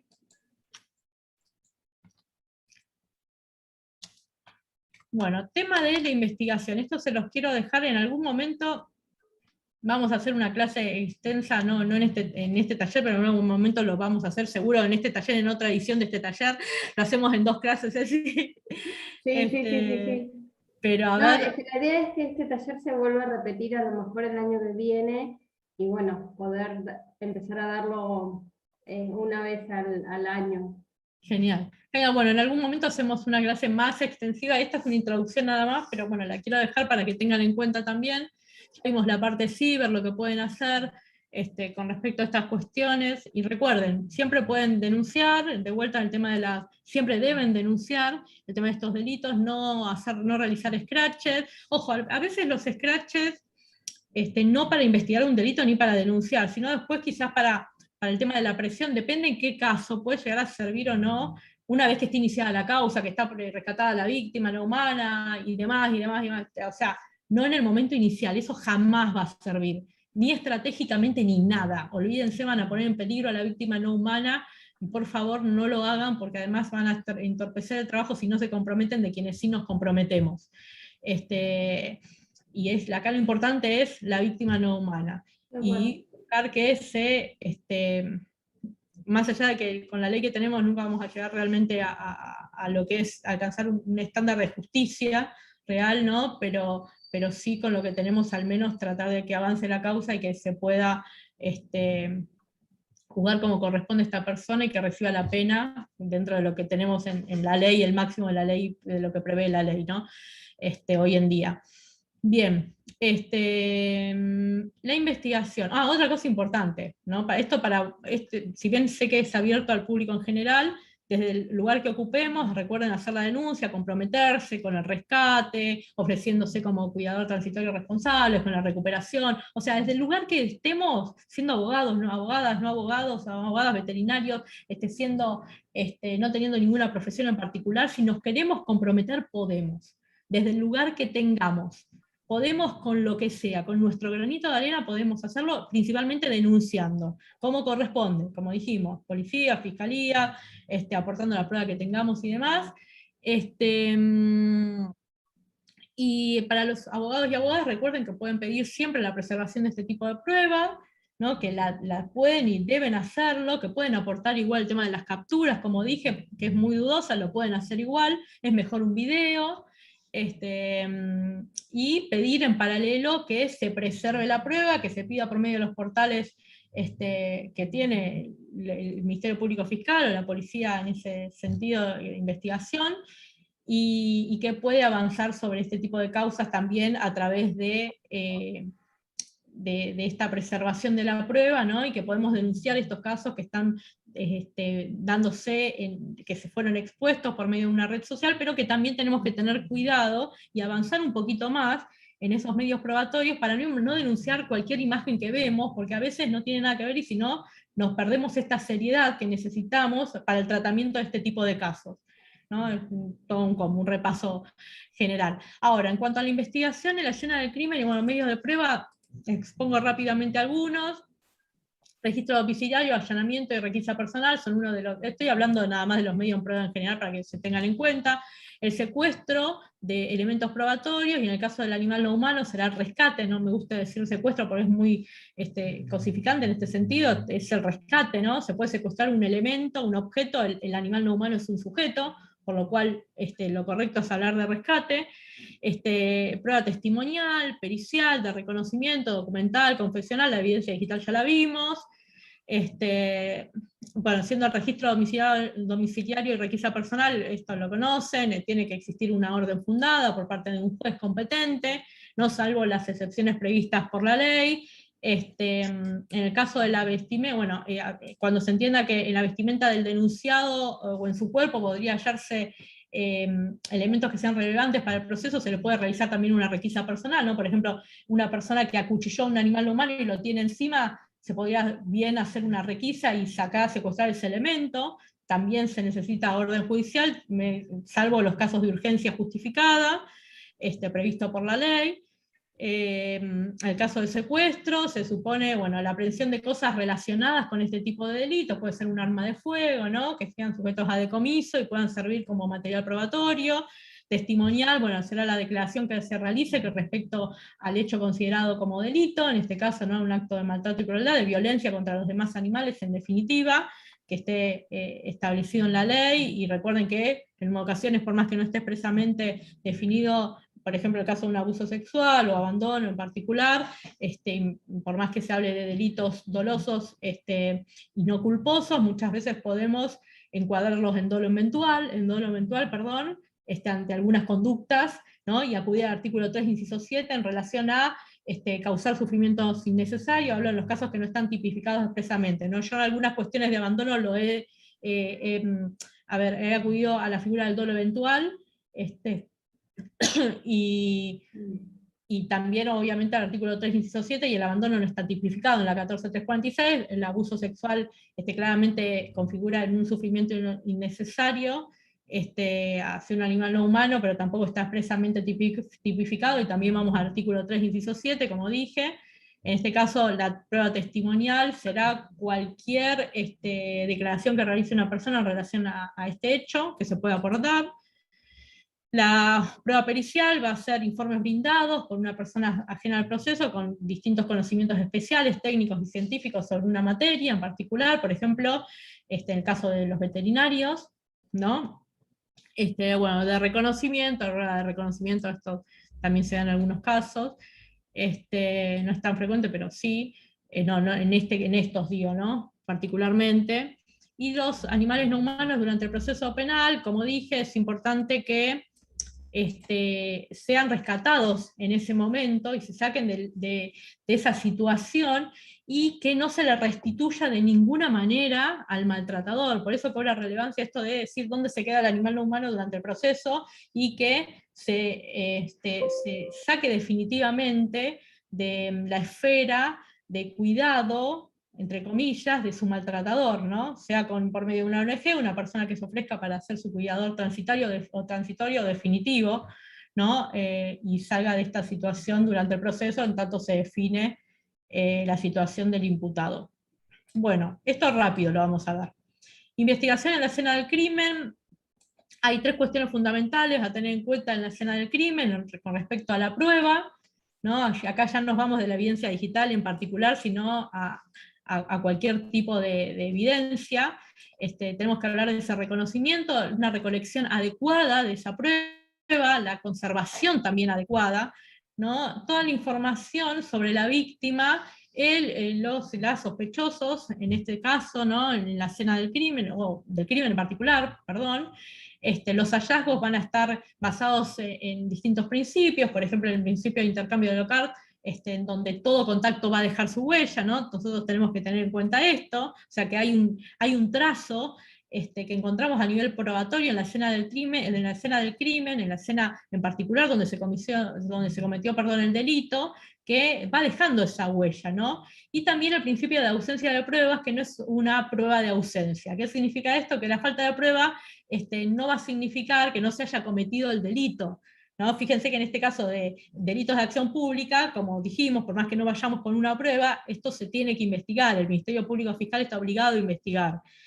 Pero bueno, tenemos que tener en cuenta estas cuestiones. ¿Por qué todo contaba? A ver, que todo deja su huella en el sentido de que podemos encontrar algo a nivel probatorio que pueda aportar esta certeza, ¿no? Y que si no lo tenemos así todo, se tiene que actuar igual porque no significa que no se haya cometido el delito, y no significa que porque no tengamos una prueba no tiene que ser investigado, ni no significa que no se puedan encontrar después pruebas para poder dar justamente con esta imputación luego y una condena en base a este delito, ¿no?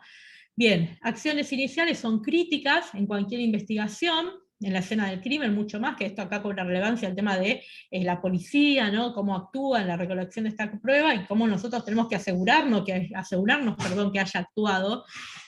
Una macroescena donde tenemos la localización de la escena y el área que rodea a la víctima y a los sospechosos, por ejemplo, en el caso de un animal no humano, será su hogar, ¿no? En el caso de que sea su cuidador responsable que lo maltrata habitualmente. Vamos a hablar de un caso de no alimentar en cantidad y calidad suficiente, por ejemplo, y una microescena va a ser el mismo cuerpo del animal no humano, ¿no? En casos de donde tengamos que probar el malestar en su salud, donde tengamos que probar, por ejemplo, que tiene un estado de desnutrición, ¿no? de deshidratación o cualquier tipo de maltrato visible. En el caso de que lamentablemente se haya producido el deceso, la determinación de la causa de la muerte, y las lesiones y el mecanismo por el cual se haya producido la muerte y la forma en que se produce, es importante poder evaluar e ir a esto, ¿no? Bien. En cuanto a la identificación y la recolección de la prueba, siguiendo con esto, en el allanamiento y secuestro de estos elementos, se tiene que ver las condiciones de alojamiento del animal no humano, la disponibilidad de agua y comida. En el caso, sigo con el ejemplo de no alimentar en cantidad y calidad suficiente, ¿no? Por ejemplo, recolectar las cuerdas y cadenas si estaba atado, ¿no? Para poder ver las marcas que tenga este animal no humano, porque van a dar también sobre el tiempo que lo tenía atado, desprovisto de este agua, ¿no? Fíjense en este estado, ni hablar, cualquier persona que ve esto y lo ve atado y demás, dice, bueno, está en condiciones pésimas y esto no es maltrato, ¿qué es? Con una situación donde el cuerpo mismo dijimos que va a demostrar también un estado de desnutrición. Acuérdense que también en este sentido, en cualquier tipo de elemento probatorio, es importante mantener la cadena de custodia, se van a secuestrar también armas de fuego, depende del caso, ¿no? En particular. Acuérdense que siempre tenemos que ir con la relevancia que está en cualquier tipo de prueba. a ver, si es un caso por arma de fuego, se secuestrará un arma de fuego, no es que vamos a secuestrar un arma si no tiene nada que ver con el delito, en ese sentido. Armas blancas, venenos, en el caso de envenenamiento, químicos, vehículos, si fue un caso de atropellamiento, dispositivos de telecomunicaciones, en caso de abusos que dijimos por ahí que publicó alguna imagen, o algún caso de red social que dijimos anteriormente, todo va a depender del caso, ¿no? Fotografías, videos, se va a tener que hacer también una observación sistemática y documentada sobre, por ejemplo, si se encuentran vómitos, orina y heces en el lugar. Eso también es importante, por ejemplo, en el caso de un envenenamiento, ¿no? Analizar algunas cuestiones en relación a esto, donde podemos llegar a ver si ha sido envenenado o no. Ausencias de signos de inanición o deshidratación, en el caso de que diga que no ha sido maltratado, tiene un animal no humano que está en estas condiciones, desprovisto de agua y comida, va a tener que tener un análisis realizado desde el punto de vista del veterinario, ¿no? Para ver si realmente se encuentran esas condiciones o no, porque también puede ser que esté en una casa muy humilde, donde no tengan otro lugar y donde ellos mismos vivan así, pero el animal no humano esté en condiciones de alimentación e hidratación no inadecuadas, ¿no? Más allá de que ellos vivan en un lugar que quizás no es el mejor. Entonces se tendrá que hacer tendrá que hacer un análisis integral en ese sentido del veterinario para ver si realmente hay un acto de maltrato y crueldad a través de la observación de la víctima no humana. En el caso de una persona que se le impute haber matado a un animal no humano con un arma de fuego, por ejemplo, si hubo sangre, si hay sangre en algún lugar, o sea, estas cuestiones se tienen que ver también en la escena del crimen, en el caso de que se produzca un allanamiento, no una inspección y demás. En los distintos casos, por eso, todo esto varía, lo estoy haciendo muy general porque depende del caso en particular, ¿no? Por ejemplo, los vómitos, orinas y eso va a ser más trascendente en el caso de un envenenamiento. En un caso común, probablemente de haber un caso más habitual de no alimentar en cantidad y calidad suficiente, no vamos a ir a analizar esto. No vamos a ver la ausencia de inanición o de deshidratación, por ejemplo, ¿no? Bien, importancia del rol del informe veterinario es sumamente importante para determinar si ha sido maltratado o no el animal no humano, aunque recuerden que siempre podemos objetar un informe mal hecho de un veterinario, sobre todo los que aportan muchas veces el mismo Ministerio Público Fiscal, donde milagrosamente nunca están maltratados los animales no humanos. O sea, no, vamos, y el veterinario dice, no, no hay maltrato. Va a ver, ¿constató el maltrato? No, el veterinario dice que no hay maltrato, y tenemos a un animal no humano que no se puede mantener en pie porque está muerto de hambre. Ejemplo, así tantos, ¿no? Bien. Tengo uno para contarte, no sé si te lo conté, Lore, pero es de un proteccionista de acá de Villaguay. Bueno, después me contás, pero debe decir, tenemos así que llueven, es tremendo, ¿viste? Como, no hay maltrato, nunca hay maltrato. Bien. Pero un veterinaria seria, debería decir, bueno, determinar las lesiones no accidentales, también van a demostrar si hay violencia y maltrato y crueldad contra el animal no humano, ¿no? Hay ciertos tipos de lesiones que levantan sospechas por sí mismas, sin un análisis muy exhaustivo, por ejemplo, hematomas, quemaduras de cigarrillos que son muy particulares, tienen una forma muy particular, marcas de correas, ¿no? Que fíjense que tienen lesiones en muchas ocasiones, o mutilaciones en particular, lesiones repetitivas, visitas al veterinario muy frecuentes. A ver, un veterinaria que realmente se quiere comprometer con la causa, recibe a un animal no humano para un control, por ejemplo, no vamos ni a la escena del crimen, y ve que permanentemente está lesionado, quemado, con cigarrillo y demás, y debería denunciar, ¿no? Porque tiene una presunta sospecha sobre este caso. Ahora me van a decir sobre el secreto profesional o no, ese es tema de otra charla, pero debería denunciarlo porque está tomando conocimiento de una situación que da al menos la sospecha de que este animal no humano está siendo maltratado, ¿no? Bien, me la agarro con todo yo, con los veterinarios, pero los que hacen bien su trabajo, realmente valen mucho, son muy valiosos para estas causas, tanto funcionarios judiciales como veterinarios, y los que no son sumamente perjudiciales. El relato del imputado, las condiciones ambientales y extensión de las lesiones también hay que tener en cuenta. Las consultas del médico veterinarias antes del hecho denunciado también son importantes, ¿no? Para poder ver este tipo de cuestiones que dije, la historia clínica, ¿no? Sobre un hecho denunciado también hay que... Fíjense que esto es relativo, es muy similar a los casos de violencia de género, donde nosotros pedimos en los nosocomios los distintos informes para ver si ha ingresado por alguna lesión. ¿No? Acá es lo mismo, en el informe veterinario a ver si qué tipo de lesiones tenía, si tuvo consultas al veterinario, porque hay algunos que son medio psicópatas que se jactan, o sea, disfrutan maltratando al animal humano, pero lo llevan al veterinario o veterinaria. Hay otros que no, obviamente que dentro de su maltrato está no darle ningún cuidado veterinario, pero hay otros que sí. O de repente la persona con la que convive, en el marco de una familia multiespecie, donde hay violencia doméstica, violencia de género, y se realiza violencia instrumental por medio de este maltratador violento con la mujer, ¿no? Y la mujer es la que lo lleva al veterinario después de que este tipo le pegó, o lo hizo percha, o de alguna manera la amenazaba con él, ¿no? Me acuerdo de casos y voy diciendo, y pagaba el animal no humano la furia que tenía este tipo porque sabía que a la mujer le afectaba. Ejemplo, ¿no? Entonces, en ese caso, fíjense, lo lleva al veterinario y tiene una historia clínica de maltrato donde dice, a ver, este día tenía quemaduras, este día tenía tal cosa, este día tuvo mutilado una pata. O sea, eso también se puede secuestrar y puede ser válido para la investigación, o esos antecedentes médicos en este sentido. No siempre los podemos tener porque en ocasiones quien maltrata, comete un acto de maltrato y crueldad, no lo lleva al veterinario y no realiza estos controles. Pero en otras ocasiones sí hay alguien que lo hace, por más que sea maltratado.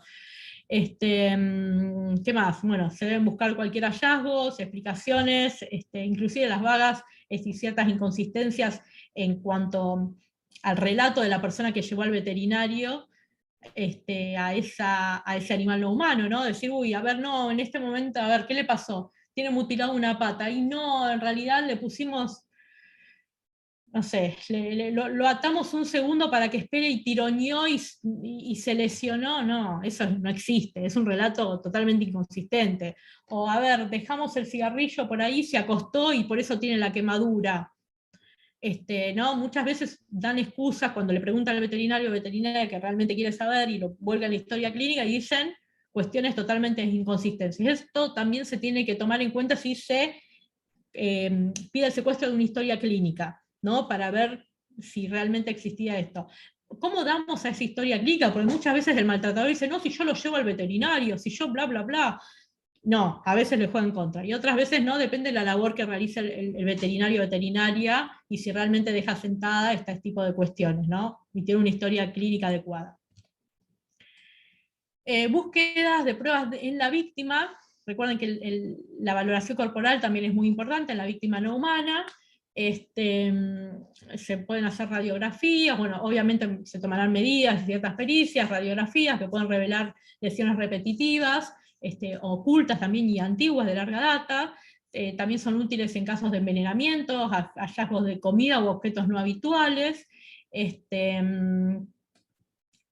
Bueno, en el caso de envenenamiento en particular, lo que es el vómito, sangre, orina para analizar, también se puede tener en cuenta, las lesiones en general, el tema de las parasitosis también, ¿no? Porque hay una omisión en ese sentido de cuidado en este tipo de cualquier animal no humano, ¿no? Donde vemos que pueden tener lombrices, gusanos, pulgas y demás, donde no lo han asistido, evidentemente, y es notorio, también puede constituir un acto de maltrato y crueldad.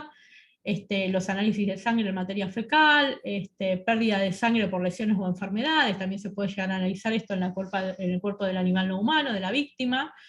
La necropsia, en el caso de que se produce el deceso, es muy importante, ¿no? Lo más completa posible, un examen óseo, en traumatismos, lesiones por objetos afilados que pueden haberse dado también, por armas de fuego, etc. Donde se tienen que establecer las lesiones por medio de esta necropsia y posible causa de la muerte. Recuerden que la necropsia es un procedimiento médico, veterinario, que se realiza después del fallecimiento del animal no humano y va a tener por objeto recabar cualquier información anatómica sobre la muerte, como también su naturaleza, las patologías que sufría durante su vida, ¿no? Y se realiza un diagnóstico final que puede servir claramente a la causa en este sentido y al delito que se intenta imputar, ¿no? Y el mecanismo de ejecución de este tipo de delito. Bien, rápidamente. Bueno, esto lo vimos, la importancia del rol del informe veterinario es sumamente importante para la determinación de las lesiones no accidentales también. Esto creo que lo vimos y la repetí sin querer. Bien. Bien, lesiones, hay distintos tipos de lesiones que se deben también tener en cuenta para la investigación, ¿no? Y es de suma importancia atender estos distintos tipos de patrones en estas lesiones que se encuentran en la víctima no humana, que van a ayudar obviamente a la investigación y a la comprobación de este delito. Las lesiones no penetrantes, vamos a tener abrasiones que encontremos en el cuerpo de la víctima, hematomas, contusiones, fracturas, todo esto lo va a tener que determinar un médico veterinario, por supuesto. Caídas por arrastramiento, ataduras, todo esto nosotros podemos visualizarlos también y pedir una pericia veterinaria, ¿no? Decir, bueno, mira, tiene esto, tiene lo otro. Bueno, aunque no somos médicos veterinarios, podemos pedir esa pericia y esto nos puede aportar a la causa. Lesiones penetrantes, lesiones no penetrantes, tenemos las quemaduras también, sean térmicas, químicas, eléctricas, bueno, que se ven por incendios, térmicas e inhalación de humo, envenenamientos a través de una revisión general, análisis y diagnósticos de agentes utilizados, ¿no? Y también se puede secuestrar en este sentido una factura, ver dónde se compró, si utilizó un veneno, si compró un veneno en algún momento, si vemos de repente una imagen vamos a hablar del caso de la envenenadora esta de Parque Avellaneda también, que se la ve por una imagen, se le puede secuestrar las facturas de los elementos que compró, ir al lugar y decir, a ver, compró este elemento y se hace el análisis en el cuerpo de la víctima y ve que tenía justamente este químico o este veneno en particular, ¿no? Y fíjense que eso da la comprobación del delito. En los casos de abandono, el examen del ambiente, bueno, de inanición, golpes de calor, hipotermia, collares incrustados. Del abandono me refiero a una situación no vamos a ir a negligencia porque vamos a asociar con un tipo culposo y no lo es, ¿no? Sino de un abandono total del animal no humano en las condiciones de aseo, de salud, ¿no? De alimentación, hidratación y demás. Las pulgas, garrapatas que pueda tener también prueban esto.